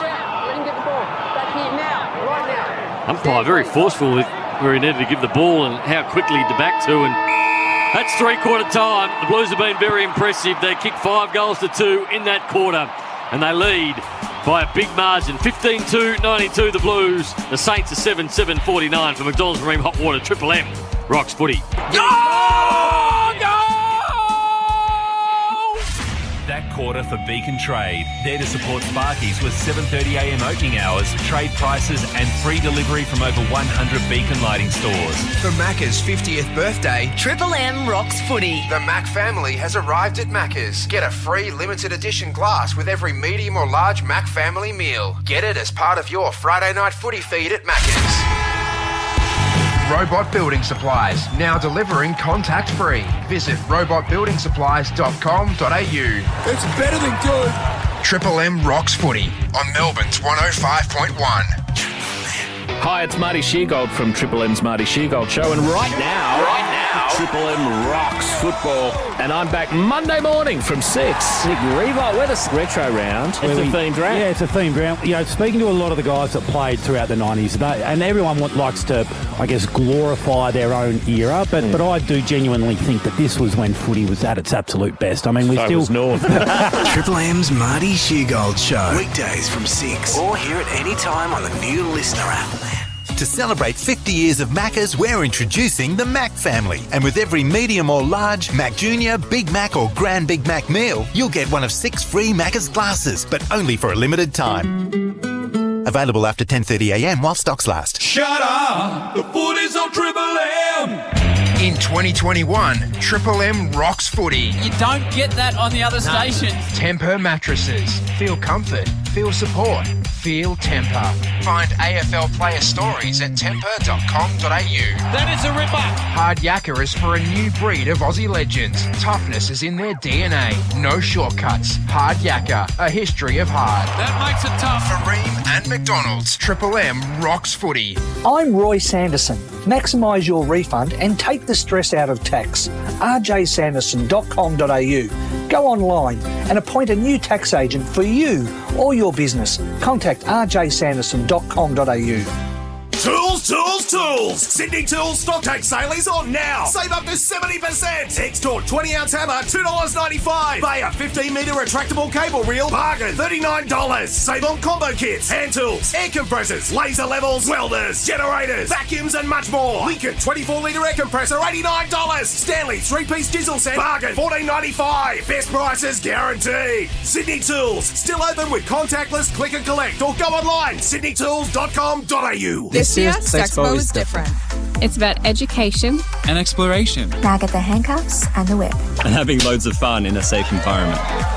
Find yourself at Melbourne Sexpo. Limited tickets. Book now at sexpo.com.au. Get your Woolies worth with Everyday Rewards. Boost and spend $10 on fresh fruit and veg in a single transaction and collect 5 times points on your total shop. Offer ends 10th of August. Visit our website for full T's and C's. Celebrating Australian fresh. That's today's fresh food people. Did you know that you can use your body to map your emotions? Hi, I'm Jo Stanley, and I've teamed up with Dr. Jamie Lee for our podcast, Best of You. We talk to real people who are facing life's hurdles, whether it's the loss of a loved one or the stresses of work, and from them, learn how physical cues in our body can help us understand our emotions and reframe our thoughts. Search Best of You podcast, download the new Listener app now, and listen for free. Listener. Robot Building Supplies, now delivering contact-free. Visit robotbuildingsupplies.com.au. It's better than good. Triple M rocks footy on Melbourne's 105.1. Shut up! The footy's on Triple M! Triple M rocks footy. This quarter for IGA Liquor. Proudly local, proudly independent. Blues by 12 at quarter time, 28 at the half, 43 at 3/4 time. Harry Mackay has got 5, Sam Walsh has got 3, Mac King 3, all in the first term on the Triple M IGA Liquor scoreboard. IGA Liquor, proudly local, proudly independent. The men's 10,000 have got 800 metres to go. The last K was done in 2 minutes and 40 seconds, if you don't mind. But here, Daisy, this is really, really impressive. I said in the call, this is as well as I've seen the Blues play this year. They've just had great connection all around the ground. Yeah, they certainly have, and it's been on the back of some really good pressure, which has been the pleasing thing. It hasn't all just been offense like some games they've produced. They've defensively been really strong, held up really well in that second quarter, and then got the reward for effort in that third term. Then they're crisp with their ball when they've gone forward. They've connected well inside forward 50. And the most pleasing thing, kicking 15 goals too, the accuracy just makes it almost impossible for the Saints to mount any sort of comeback. That is the Harvey Norman replay. We're just having a look at the situation with Dougal Howard with the left hamstring. So he's done on ice. Harvey Norman, your leaders in technology with a huge range of laptops to suit any budget. Shop online with contactless click and collect available. Chewy, what would you like to tell us of the Reds, Eds? Well, you look at Carlton's kicking efficiency. They're ranked 18th, going at 64%. Tonight it's 73. And Sam Walsh, number one ranked player on the ground, 24 disposals and a career-high 3 majors. And an update from you, Bob Jane style, Tommy Brown? Yeah, DeConning, obviously, Carlton's injury concerns tonight with that pectoral muscle, which Daisy thinks he might have had to go to hospital just to get checked with the welfare lady from the club. Obviously, we mentioned Butler as well from St Kilda's point of view. Bob Jane Team Art to get world-class deals on world-class brands. Buy 3, get 1 free, and instant cashback. BobJane.com.au. We're watching the footy and keeping an eye on the 10,000. What these men do is remarkable, Chief. Gone a long way from home, and he split them open.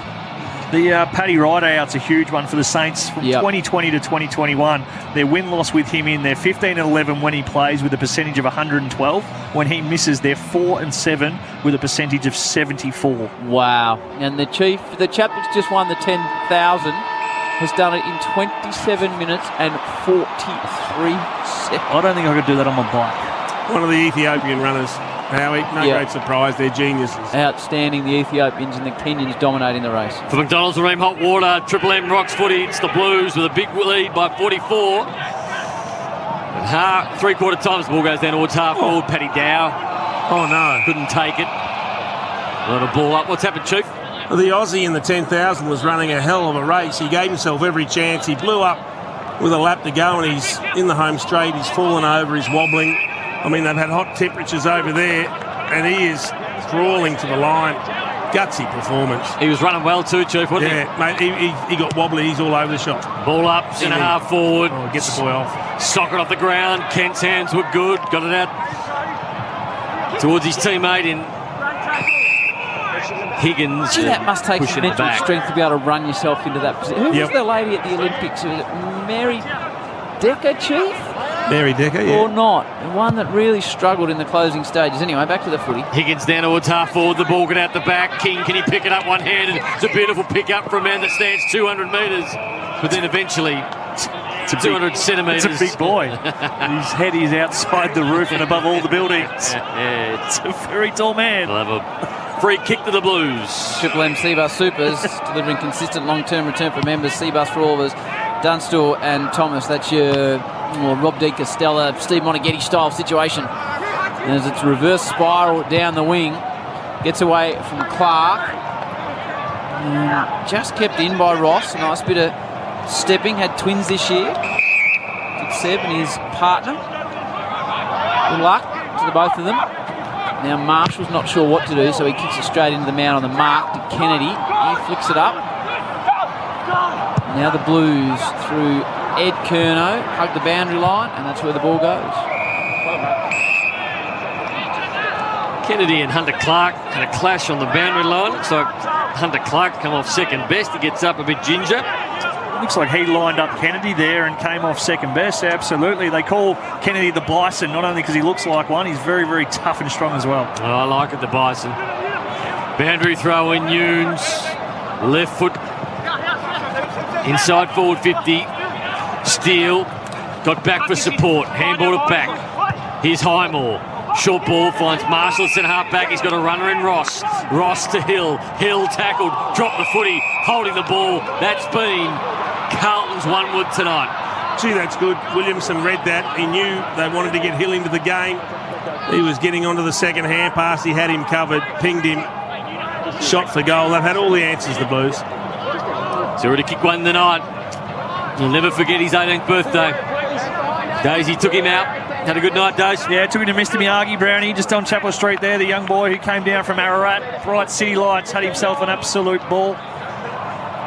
So he's already kicked one tonight. What are his numbers, Ash? Has he played okay? He's had 10 disposals, kicked a major. This for number 2. Crosses the centre square line and he'll kick from 50. Gets himself an arc. Runs around. Left foot. Pumps it through. Big goal of Williamson. He's second. And the Blues by 51. 98 plays 49. Triple M RJ Liga scoreboard. Well, I can't take all the credit for his career that's starting to blossom, Chief, but you know, there's figures that you come into your life and father figures and people who've done it before and tell you a few stories and show you the ropes. And well, if he starts to become a real star, I might really start to dine out on this story. Which has been an impressive performance all round from the Blues. They've had contributors in every position. They've played their role. He's been able to get on the end of a couple. Hasn't been a massive game, but when you throw 2 goals into the mix, it's big. And Triple M Red Z, Carlton's pressure. Their tackles 67. They average 52 per game. They're plus 20 tonight against the Saints, and their pressure rating's at 201. They average 179 throughout this season. G-Man with the Triple M Red Z lending stats. Red Z lending, loans for the self-employed. She's all done here. There's a 49-point margin. But we'll bring you the next 17 minutes and try and bring a bit of life to the whole scenario. Some pizzazz. Yes, a bit of sizzle, a bit of pizzazz, a bit of showtime. Crouch, outer wing, in front of nobody. And he sends it down to this man who's done pretty well since he came on, Cooper Sharman. How's he gone, the Sharmanator, Chew? Yeah, the Sharmanator, 4 disposals, 1 goal, 1. Okay, he's had 2 shots. He's a very neat-looking character. A good hair. If you're missing the Friday huddle, you can get up tomorrow morning and watch Dars do the graveyard shift. It's a genuine whack. Wow. Sharman from right on the boundary. This will take something special. Gets it a bit narrow, in fact, very narrow. It's out on the full.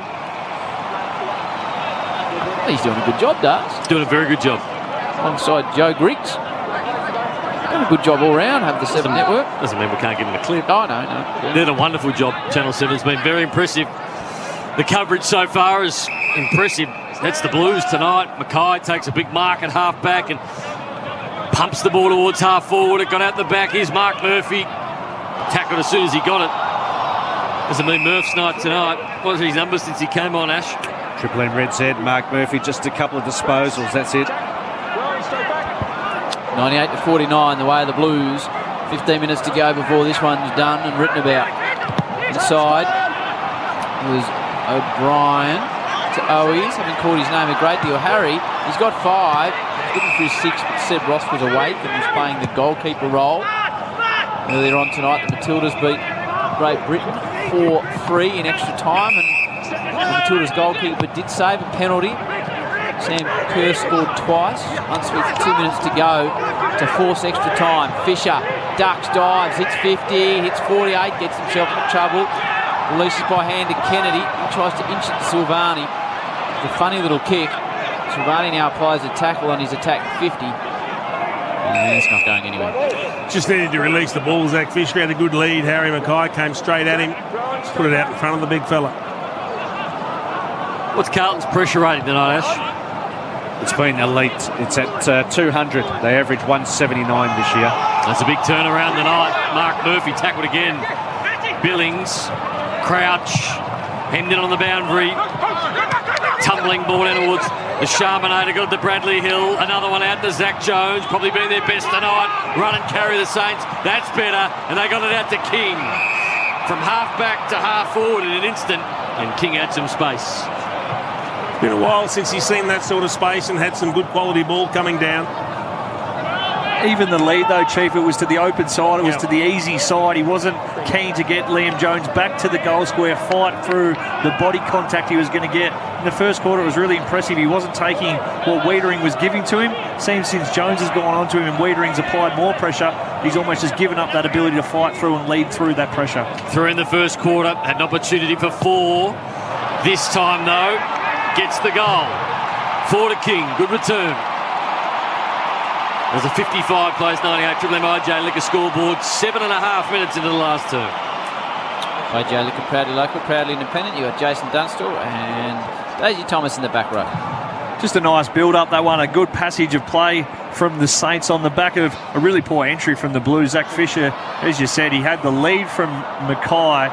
I think going through his head was the fact I reckon he was going to step around a couple and maybe light him up from 50. He does like to dance. He does have the slick moves to Zach Fisher. But the pass, the unselfish play was probably the best option on that occasion. Either they've gone with Walsh, Kennedy and Fisher in the middle with Silvanage. Bob Jane T-Marts, Tommy Brown. Yeah, Hunter Clark's just gone down to the room for the doctor and the physio for St Kilda, so I'll keep an eye on that. But that would be the Saints' second significant injury blow for the night if he's in fact suffered any type of serious injury, guys. And Brownie, you brought us the exclusive of the next round. What are we doing next Friday night? I'll just have to check my text message, Howie, just to double check. I think it was the Bulldogs and Essendon, wasn't it? I'll triple check that. I think you sounded right, Brownie. Curnow. Ed. Oh, gee, O'Brien gets absolutely smashed by Steele. Is Tommy Brown a two-phone operator? Yes, at least. At least. But for different reasons, Daisy. He's a for news. O'Brien. As opposed to? Near side. Howie. High ball inside 50. Nice fly from behind. That's a good grab by Honey. We heard that his uncle was one of the great long jumpers of the LA Games, and this man's got some spring too. Yeah, sticky mitts as well. I don't know if his uncle had those, but wow. He's been buzzing around down there. He's been good. Oh, no, don't fall in Brownie's trap. Don't go with that. Absolute. So when he kicks this, there'll be a bit of sting. All right, Honey for a bit of cream. And yes, it's home. The Blues get their 17th too, mind you, Noodles. They're brought up to 100. And the Saints 8-7-55. That is out to a 49-point margin on the Triple M IJ Liquor scoreboard. IJ Liquor, proudly local, proudly independent. Good to see all the boys getting around him too. Young Josh Honey getting over to say, well done, mate. You've got to find, all sorts of positives. You're having a good win, but make sure you acknowledge the little things as well. Just turning into a miserable night for the Saints. Hard to find what they're going to take out of this. Room hot water, ask your plumber to install a room. Steady, hot and strong. The Blues by 49 points. What games have we got tomorrow, Ash? Got some big games. We've got North Melbourne v Geelong. That's down at Hobart. Yeah. Blundstone Arena. Yeah. Big game in Ballarat tomorrow. Big game in Ballarat. We have Adelaide taking the Bulldogs. I haven't written that we'll one get down. back to you, Ash, for McDonald's Room Hot Water. Triple M. Rocks footy. Out of the middle, tracking the ball back was O'Brien. Can he pick it up cleanly? He fell over. Not sure what he fell over out there, but he did. Newman, quick handball, got up to Silvani. Silvani screws one around to Curnow. High ball to half forward. One-on-one out there to his brother. It was a good mark almost. Dropped it. Chief wanted to be paid. Murphy, every time he gets the ball, he gets tackled, Murph. Ball comes down to ground level. Leo, my man Connolly, got it out to Dunstan. Underground handball looking for nobody in particular. Goes back in by Curnow. Fisher, handball. Did well by the Saints there, and they'll win it back. Steele. What's the weather in Ballarat tomorrow, Chew? Cold and miserable, Howard, like it normally is. Is it? I imagine it'll be cold and windy. What type of lows and highs are we expecting down in the Rat tomorrow? There's Carlton through Silvani, have the ball in the middle of the ground. Ed Curnow might have been held. What do we got there, Chewy? Yeah, I'm just looking her up as we speak, Howie. All right. It's been a good night for you, Ash. Thanks, Joe. It's going to be 14 tomorrow, 14. but rain, Howie. Okay, Hill down to Membry and the double foot jumper brought to ground. And it's a free kick the way of Big Tim Membry. He got one high. He's tried hard all night, as he always does. He's kicked one and he should kick his second. Bob Jane, Kennedy, Tom Brown. Yeah, Kennedy's just come off, accompanied by the doctor in significant pain, hobbling on what looks like his left side. He copped a knock to the leg earlier in the night and then got on with it. I don't think it's a recurrence of that. It looks like a new injury. Ash, why did you say 14 with an elevation in your voice like it was something good? I thought it'd only be single digits. That's why, Brownie. Doesn't sound right to me, to be honest. Membry from directly in front, from 30 metres out to get the margin back to 43 points. Thank you, Chewy. Trots in and kicks the goal with little celebration. Membry's got 2. The Saints have got 9. 9-7-61 to the Blues, 7-2-104. I think you find where you sit in a organisation when there's 5 games of football on Saturday and you're sent to Ballarat for the early start, Brownie. I don't think that means you're progressing that well at Fox the way I see it. So who's going with you down there? I don't know, but I know I'm going. I won't put anyone else in it. But, Chief, that probably isn't the blockbuster, be fair to say. Yeah, look, it's a big day. There's a lot of games to cover, Howie. And you're playing your role, which is unusual for you. I mean, you're used to being the leading man. So being a role player for a day won't kill you. Thank you, Chief. It's been a big night on Triple M. Thank you, Chief. We spoke to Colt hero Val Perovic before the game. What did he call the Chief? He called the Chief Piggy. And he's up at the Darwin Cup at the races this weekend. Snorkel, our man, the big nose producer, is going to join him. Is he? Yes. Donald's and Remote Water, Triple M Rocks footy. Down towards half forward. Fisted away. Paddy Cripps arches the back, gets him space. Inside forward 50 to Mackay. Call play on. Dropped it. Ross, Dunstan, got around Sard. Torches a couple of players. One of those was Higgins, and then went with a over-under awful ball. Butler has got in his game that over-the-head handball, which I see him do quite often and never works out. Higgins, another opportunity. Bradley Hill sent forward, left foot, top of the square. Billings underneath it, and he marks it. Good play by the Saints. Billings for back-to-back goals in the first time since King kicked back-to-back goals in the first term. Just saw Hunter Clark down there. The head knock he got, it was a head clash with Owies from the Blues. Obviously, he had that big hit from McKay from the Adelaide Crows earlier on in the year as well. So not great news for him, considering how bad this night has been for the Saints just in general. 47-51, had the yips a little bit at some point of his career, and he yipped that one out almost on the full. Jack Billings, 3-for-1 behind, 62 plays, 104. Even 7-goal margin, Triple M IJ Liga scoreboard. Still 9 minutes and 19 to go in this one, which is fantastic news for footy fans. As St Kilda move the ball around the half-forward flank, but they're tackled out of bounds. Stocker brings a bit of aggression to Butler and a bit of a stare-off, and Butler throws the ball back into this cornered Stocker. Yeah, we like that. Liam Stocker levelled me on his first ever day of training, Howie. First handball drill, absolutely sat me on my backside. He looks like a sort of strong customer. Yeah, I then chased him down and put his head in the dirt and got told off by the coach. Right. When you're 7 goals down, you're throwing the ball in the back of someone's head. And Jones outside of the boot to Jones from the opposition. That was Zach to Liam. He was whacked as he got rid of the ball. And now it goes in the hands of Honey, who's kicked a couple. A good day and night. Now down to McKay. He kicked 5 early on in the third. Hasn't been able to manage a 6th yet. And now the Saints are in control at centre half back in the hands of Zach Jones. So Jones got a wrap-around runner in Hill. Hill out towards Membry. Howie's favourite player in the AFL. Yes. Centre wing. Short ball, and he finds Jack Steele on the point of the square. Well, the Saints players haven't got the job done tonight. What are Jack Steele's numbers, Ash? Disposal number 31, along with 11 tackles. It's been one player who's kept trying all night. Their big numbers into the pocket, opportunity, and a big mark taken by one of the smaller men down there in Higgins. What are his numbers for the night, Ash? Runs around, snaps the ball. Jack Higgins brings it back, and he's kicked the sausage. So, couple of goals in a row for the Saints. 68 plays, 104. Triple M IJ Liga scoreboard. Ash. Yeah, Jack Higgins has 17 disposals and that major. Not a bad return from a half forward who hasn't seen a whole lot of the ball for a quarter and a bit now. Just for the Blues, I feel like they need to go on and win this one and win it pretty comprehensively. If they keep giving up consolation goals to the Saints, it's probably not going to reflect how good the game has been. They need to be dominant for the entire 4 quarters. We know they're sort of up and down a little bit. Last week was the down part. Tonight is the up part with the games coming. The Suns, the Port and the Giants. They're probably going to have to steal a couple of those if they're any chance to make finals and hope for other results to go their way. Up to 11th on the live ladder.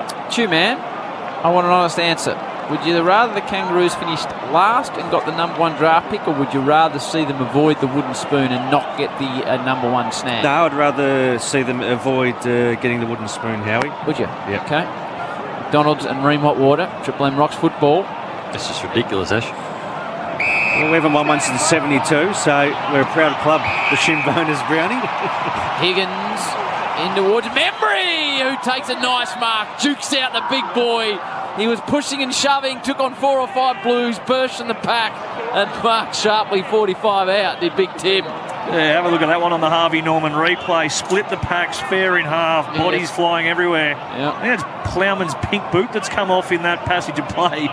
Such was the ferocity he attacked that with. Tattoos everywhere on one hand, and one on his left bicep. Says, whatever makes you happy, does Big Tim. This would make him happy. The Traralgon Flyer unloads from 48 and kicks a solid goal. 74 to 104, so the Saints are coming back, and Big Tim's got 3, and that's why he's the pride of Traralgon, this man. Back to a 30-point margin, and the pride of Traralgon on the Triple MIJ Liquor scoreboard. He's everything in Traralgon. Just having a look at the Harvey Norman replay. What is Lockie Plowman doing there? He's playing directly on Higgins. It was at the top of the square. He ran in off the square like he was an attacker. Higgins stayed. He didn't swivel his head whatsoever. The ball spilled out. It spilled to Higgins. Williamson then had to press out to him, and Membry was good enough to take the mark. Just silly defensive errors that you don't need, and they're the coach killers. That's the reason why last week they get scored against so heavily, because they don't consistently do the basics well. Still 7 minutes on the clock, gents. 5 goals down. So the Chief thinks there's going to be some sort of comeback. 30-point margin in favour of the Blues. From McDonald's Room Hot Water, Triple M Rocks footy. Here they go again, the Saints. High ball by Jones. Run and jump at it by King. Got the ball out. Underground handball wasn't great. Eventually the Blues win the footy back. Curnow got the run of it. Trying to get it to Kennedy. Underground. Kennedy was tackled as soon as he got it. Picking the ball up was Crouch. Got it out. Big chain of handballs. Back inside forward 50. Burns off the side of the boot. It'll be okay. And Higgins having a nice 5 minutes at the moment. Wants to play on. Wants to give it back, and he does. He's got to play out, and that's Billings. So Billings will kick it from 40 out, 10 metres in from the boundary. Surely the percentage play for Higgins there is to go back and take the responsibility. Slightly tougher angle, but a lot closer to goal. Can run around, kick the left foot banana. So Jack Billings missed only a couple of moments ago. Runs an arc, left foot. Not good. Hooks it back. Why run an arc? You're inside 50. Are you telling me you're not capable of kicking 50 metres? I don't get it. Just makes it too hard, doesn't it, Chief? Yeah, it does, but it's a wasted opportunity, as Daisy said. They got themselves there. Chance to bring it back to 4 goals, and all of a sudden put the fear of God into Carlton, because they've just lost a handle on things for a brief moment. With the Chief and Daisy with the Triple MC Bus Supers on a Friday night. The Blues looking to steady things down. They're still leading it by 29 points with 5.5 on the clock. But what was the game high, Chewy? Yeah, 50 points, Howie, deep into the third quarter. Okay, the Saints have kicked the last 3, 4 of the last 5, and 4 goals to 2 for the turn. The ball's gone out of bounds, right in front of Tommy Brown on the wing. So we're down to 5:47. The Blues should be good enough to hang on from here. Triple M Harvey Norman replay. Charlie Curnow on the bench at the moment. It's been a successful return, you'd have to say. Kicked the booming goal in the first term. Hasn't seen a lot of it, but it's played a fair amount of game time. And the ball up at half forward. How the Carlton's mid's gone this quarter, Ash? Very low, Daisy. Cripps only 3 touches. Paddy Dow only a couple. And Sam Walsh, who was the number 1 ranked player at 3/4 time, just the 1 possession. Umpire balls it up. Marshall and Silvani. Silvani done an enormous job in the ruck tonight, but Koenig off injured. Tumbling ball to centre wing. Murphy was there. Highmore at best. Steele got it back. Seb Ross found some space. Went for a gallop. Left foot into the pocket. Ball got out the back. Near the boundary line. You can hear the effects mic over there. It's like the straight at Flemington. They have a ball up. And Brownie Jack Silvani, career high disposals with 25, but also throwing 8 tackles along with a major and 6 clearances. Yeah, it's a good night. Just having a look at Hunter Clark on the bench. He's got the jacket on. He doesn't look that well. So we'll find out the situation with him. You still down there, Tommy? Hey, I'm still down here. I think he got a whack on the jaw, so I think that's what the area of inquiry is, but he won't play out the rest of the game. He had that heavy concussion with that well-publicised incident with McKay from Adelaide, Brownie, yeah? Where he was heavily concussed. Yeah, the collision tonight was with the shoulder of Matt Owies in the forward pocket. Nothing in it untoward. Just went in there, flew in for the tackle, hit him on the point of the jaw, and he laid down for quite a while before getting attended to by the trainers. He's just got that look of a bloke who's disappointed that's been subbed out due to the concussion protocols.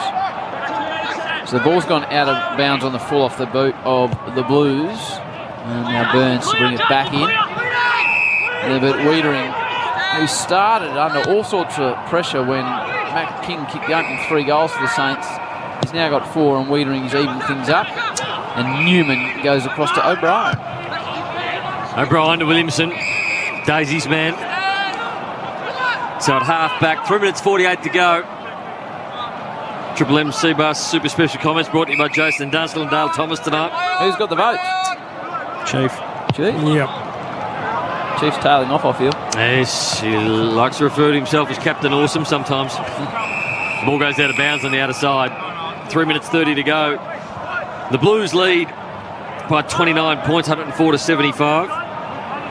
Juddy used to tail off a touch on a Friday night. Oh, Juddy tailed off at quarter time. Yeah. Which is only equalled sometimes by a duck on a Sunday. One of the great tail offers. Ball not going anywhere on the outer side. Fisher, O'Brien. His hand passes stymied Nathan. Now Silvani, as Chu-Man said, career high disposals, Chu, for Jack. Spot on with 25. And the ball will be separated from the boys on the outer wing. We've got 3 minutes to go in this one. She's done. 29 points, the Blues, on the Triple M IJ Liquor scoreboard. And the restart, Crouch lost the handle on it, went back, and Fisher fished it out of his hands. Paddy Cripps gets tackled to the boundary by High Moore. The boundary throw-in. What are Paddy Cripps' numbers tonight, Ash? Triple M Red Z Lending, loans to the self-employed. Brownie 25 touches and kicked a major. And just with the Blues, they just racked up their 80th tackle. That's a season high for them. They've been averaging 52 this year. Triple M Red Z Lending. Ash doing a fine job as always. Silvani in the ruck. He's done a good job. Kennedy at ground level. Left foot splits one wide. Looking for Paddy Cripps on centre wing. Forward handball. O'Brien used it well tonight. Inside forward 50. Mackay get a free kick. A free kick against Wilkie. It's just been a size mismatch after half time, Chief. Yep, ever since Dougal Howard did the hammy and had to go off, you can see the frustration there with Callum Wilkie just discussing it with the umpire. But he is a huge man, Harry Mackay. This is the side he has problems from when he can't snap it. Kicked a big bomb there earlier in the game, this end, didn't he? He did. From further out. Yeah, he likes these sliders. You'd rather him from here than directly in front, which is a strange thing. So here's Mackay, kick 5. This is for number 6. Late in the last quarter, Mackay pushes it wide. 3 for 1 behind, 105 plays 75, even 5 goals. Yeah, could have had another big bag though, couldn't he? Had a couple slip. He missed an easy one in the third term. It's the Blues in front. They led by 12 at quarter time, 28 at the half, 43 at three-quarter time. And as Nate said, they're out by 30 points as the Saints travel through the middle of Marvel Stadium. High ball towards the half-forward line. Carlton in best position. Plowman attacks it hard. Spills to Membry. Now Butler goes back to Membry. Wise idea. Tim will find a target. Bangs the ball in, but unfortunately the target is Williamson. He's had one of his better days for the Blues, too. What's his numbers?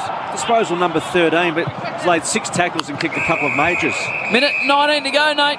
Stick around on the M's. We've got the votes. We'll check with the relays. We might go 1-3-3-5-3, Chief, depending on how things line up. I think we will tonight. I think we need to stay on board and have a long discussion about Hawthorn and move right through the world of AFL football. And Chu-Man can give us a bit of a rundown on the Olympics as he's our expert there. Boundary throw in, 50 out from the Saints goal. Had the better of this last term, but the Blues have owned the night. Steele steps inside and pumps it back inside forward 50. The Blues got the numbers, but at ground level it comes out. The Sharmanator was there. King, he's kicked 4 so far tonight. Long steps around on the 50-metre line, wants to get back on his right, can't. Got it out towards Connolly. Sets one up. Free kick to the Saints, should be. And the umpire's paid the free kick or mark anyway. I think the Shermanator's trying to take it. And he'll go back 25 out. Higgins can't believe it. He thought he was going to get one. And Cooper Sharman goes back pretty quick. Wastes no time. 20 out directly in front. And nails the goal. Been all right since he come on. He was the medical sup. He's kicked 2. Numbers Ash.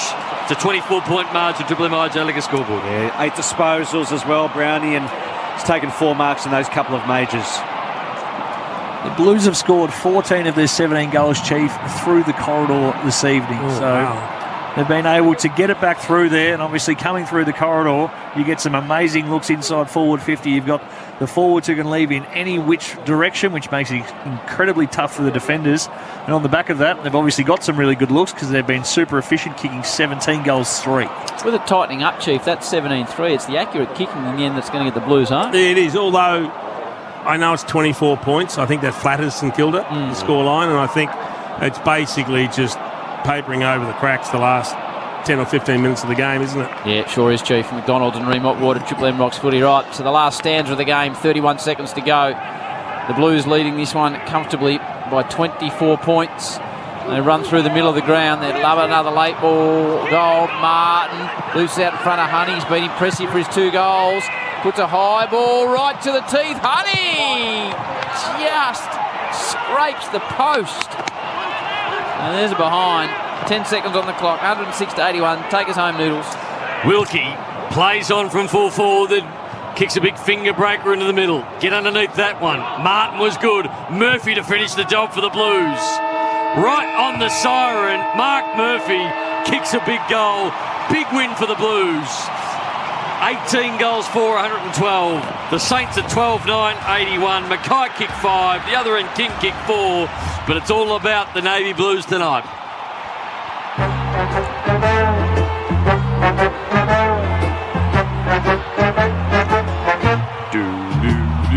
We are the Navy Blues. We are the old dark Navy Blues. We're the team that never lets you down. We're the only team old Carlton knows. With all the champions they like to send up, we'll keep our end up, and they will know that they've been playing against the famous old dark Blues. Blues 12 at quarter time, 28 at the half, 43 at the final break. In the end, Carlton 18-4, 112. Too good for the Saints, 12-9-81, who came back in the end, but it was a 31-point win to the Blues. Here's the skipper, Paddy Cripps, courtesy of 7. Involved. Yeah, it was good. Like, we set the tone early with our pressure, and look, we got challenged hard throughout the week, and we deserved it, but good teams respond, and we're on the climb to be a really good team, and we believe that. And the key is in weeks like that, you review hard, but you stick together and you create energy, and we did that, so really proud of the boys. You definitely have done that tonight, but you lost big Tommy DeConning after quarter time. We saw yourself, we saw Silvani, we saw Kennedy all providing a chop out in the ruck. How proud are you of your midfield just to really dig deep and get the ball moving forward off those hit outs? Yeah, it was great. Big TDK, he's been really good for us the last few weeks. He's grown in confidence, and you can see the belief in him around the club. Like, he's got a bit of a strut about him now, which you want ruckman to do. He's big and physical, but to Sauce's credit in the ruck, like, he just competes, and that's why we love playing with him. But we knew we had to really lock away their midfield. They were getting first use, but we had the ball to hit the ground, and I thought work at ground level and I pressure, set the game up. And Harry Mackay, he was sensational with 5 goals, but I want to ask you about Charlie Curnow as well. How nice is it to see these two side by side? Blues fans have waited a very long time to see them. I think we all have. It was just so good this first centre bounce. You see the big boys just straight into the square. It's Harry's had an amazing year. Charlie, he's had a rough 2 years, and everyone loves him around the club because he brings so much energy. And when he kicked that goal and the boys to get around him, you could see how happy he was. But just for all of us to see get around him and bring that energy to him. So it's good now we've got the weekend off, but we've got 3 games to go. We've got to finish strong. Yeah, we're so very happy to see him back out there running around. But congratulations, Paddy, a brilliant performance by all. No, thanks. Cheers, Harry. Thanks to Paddy and the 7 Network. The Mac family's arrived at Macca's. Get a free limited edition glass with every medium or large Mac family meal. Get it as part of your Friday night footy feed at Macca's. Don't go anywhere. 13353. We'll think about opening it up depending on what the relays are doing. Chiefs got the votes. And we'll give you a full Olympic wrap as well. The Matildas 4-3 winners over Great Britain to go to a semi-final of the women's football. The Blues by 31 points over the Saints, McDonald's and Ream Hot Water. Triple M Rocks Ball. That quarter for IGA Liquor. Proudly local, proudly independent. Marine hot water. Triple M Rocks Footy. Built tough for Aussie conditions. When it comes to water heating, ask your plumber to install a Triple ring. M's your home of rock, sport and comedy. Now with Marty Sheargold for breakfast. 48-year-old six-time Olympian Jian Fang has been beaten in the table tennis. 48? 48. I'm only 2 years older than her. It's still time. Could you imagine me at the Olympics? I'll play when I finish my chicken crimpy. I was going to say, you'd be good in the shapes contest. Wipe the shape flavouring off my fingers. I can't hold the bat. Triple M's Marty Sheargold Show. Get the podcast now from the Listener app. Hi, I'm Joey from Verve Electrical. We've just taken delivery of our Renault Traffic Auto. We love how the vehicle looks with our signage design, and we enjoy doing class-leading electrical work out of a class-leading vehicle. The two side doors and the rear barn door allows us to get easy access to our tools and equipment. There's heaps of room in the cab. It's built for business, easy to drive and versatile. I love the van so much, we're getting another one. Renault Traffic, now available with a 5-year easy life ownership. It's my business, it's my van. At Pepper Money, we specialise in home loan options. Traditional lenders like traditional income. But in real life, people earn money in different ways. Self-employed, shift work, casual work, and they still want a home loan. At Pepper Money, we take a fresh approach to lending. If we can find a way to help, we will. If you're looking for home loan options, why not call today? Talk to your broker or talk to us. Pepper Money, real life loan options. Australian credit licence 286655. Ando. Yeah? What do you know about time machines? I know they don't exist. Well, this bloke's selling one on Marketplace. What do you want a time machine for? Skipping forward to mango season, accessing your pay, the usual. Well, Before Pay gives you instant access to your pay today. Great. And, the mangoes? No harm in asking.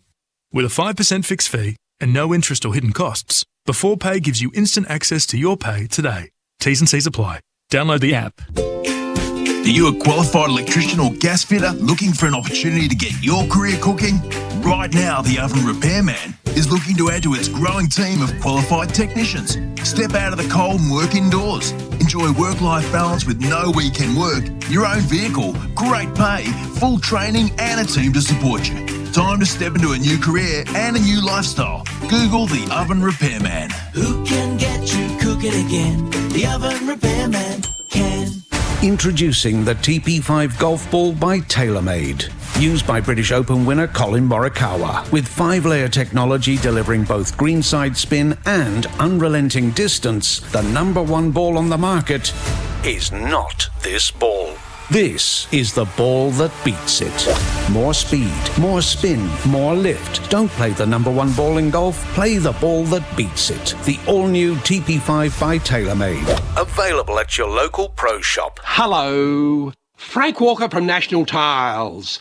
At National Tiles, we continue to permanently reduce our prices on Australia's most popular wall and floor tiles, like Stone Code, which we've crunched down to just $19.95 per metre every day of the year. You heard right.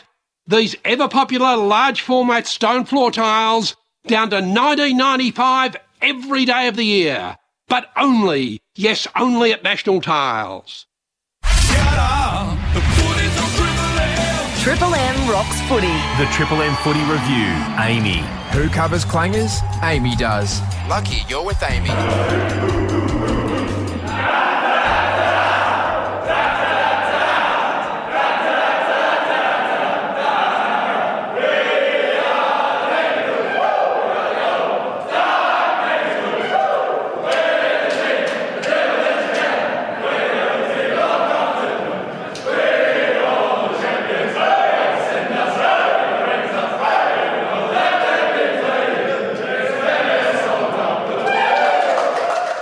Well done to the Blues. 12 at quarter time, 20 out at the half, 43 at three-quarter time, 31-point winners to the Blues. Not far away till we get to the Triple M MVP award for Mongrel Boots. Mongrel Boots, comfy boots built for long days on site. Bob Jane T-Marts, Tommy Brown, brief wrap of the injury situation, please. Yeah, Hunter Clark clearly a concern post-game, Howie, he, with some jaw and concussion concerns. He was coming back, just from some context, from a jaw injury where he fractured it straight through in front of his teeth and on the side. So clearly the concern there will be a recurrence or exacerbation of that injury, and obviously there'll be some debate. I'm not a doctor, but there'll be some debate on obviously his comeback and whether he should have played perhaps with a plate or whatever. So there's going to be a big discussion about that over the weekend. Okay, well done, Tommy. This is the Triple M Amy review. Amy, who covers clangers, Amy does, like you with Amy. Unfortunately, Chief, we can't go to the relays for calls. There's a situation with Broome and Mount Isa. They've got to go directly to the Rock and Roll show there. It means we can't take callers, unfortunately, tonight. What we can do, though, is the Triple M MVP award for Mongrel Boots. Mongrel Boots, comfy boots built for long days on site. Ollie Wines leads in front of the Bont, 30-25. Sam Walsh is third, Chief. Don't preempt it. Okay. So, I mightn't agree, but he doesn't do that good. Okay. Well, what do you got for us then? I gave one to a man that staged a remarkable fight back. I thought Jacob Wiedering, after getting touched up in the first quarter, played 3 brilliant quarters. In fact, ended up with 14 intercept possessions and 10 marks amongst his 21 touches. I just thought it was brilliant because he was under siege early and he pulled himself out of a hole. I want to give a bit of love to Jack Silvani for 2 votes. Yes. I loved his game. You know, he doesn't win the tap-outs, but he competes. But what he did do is he had a career-high 25 touches. He kicked a goal. He had 6 clearances himself and 9 tackles. And I think playing in that second ruck role's actually got him a lot more involved in the game, and he's quite clever when he does get involved. And I gave 3 to Sam Walsh, who had 26 possessions, kicked 3 goals, and just added a dash of class to the proceedings. So he will be up to 3 points behind Ollie Wines. What are we doing tomorrow? We always finish the show like that. The tunnels are rolling. Two-man, what are you doing tomorrow? A couple of games tomorrow for Triple M, Howie. What do you got on tomorrow, Days? Golf with Habdog, and then the afternoon game, Pies and West Coast. What about you, Noodles? Coaching netball tomorrow, Howie, at the under-11, so coaching Ava's team. Oh, good luck to the girls. And what about you, Chieftain? I'm doing the Collingwood West Coast. That's after you get up at 1. Okay. No, I'll get up earlier. When's your game, your volleyball game? Because I'd love to see you coaching volleyball. It would be netball. Netball, it'd be farcical. 1 o'clock tomorrow out at Altona. Get out there. What's your expertise in? Oh, no, don't go to Altona. What's your expertise in netball? Fast hands, fast feet. There you go. It's our dance. She's all done here. The Blues have got the job done by 31 points over the Saints. I think that's about all we've got. Well done to the Matildas getting the job done there through to a semi-final in the Olympic women's football. For McDonald's and Ream Hot Water, you know the rest. Stay safe. Have a great weekend. Triple M Rocks Footy. Oh!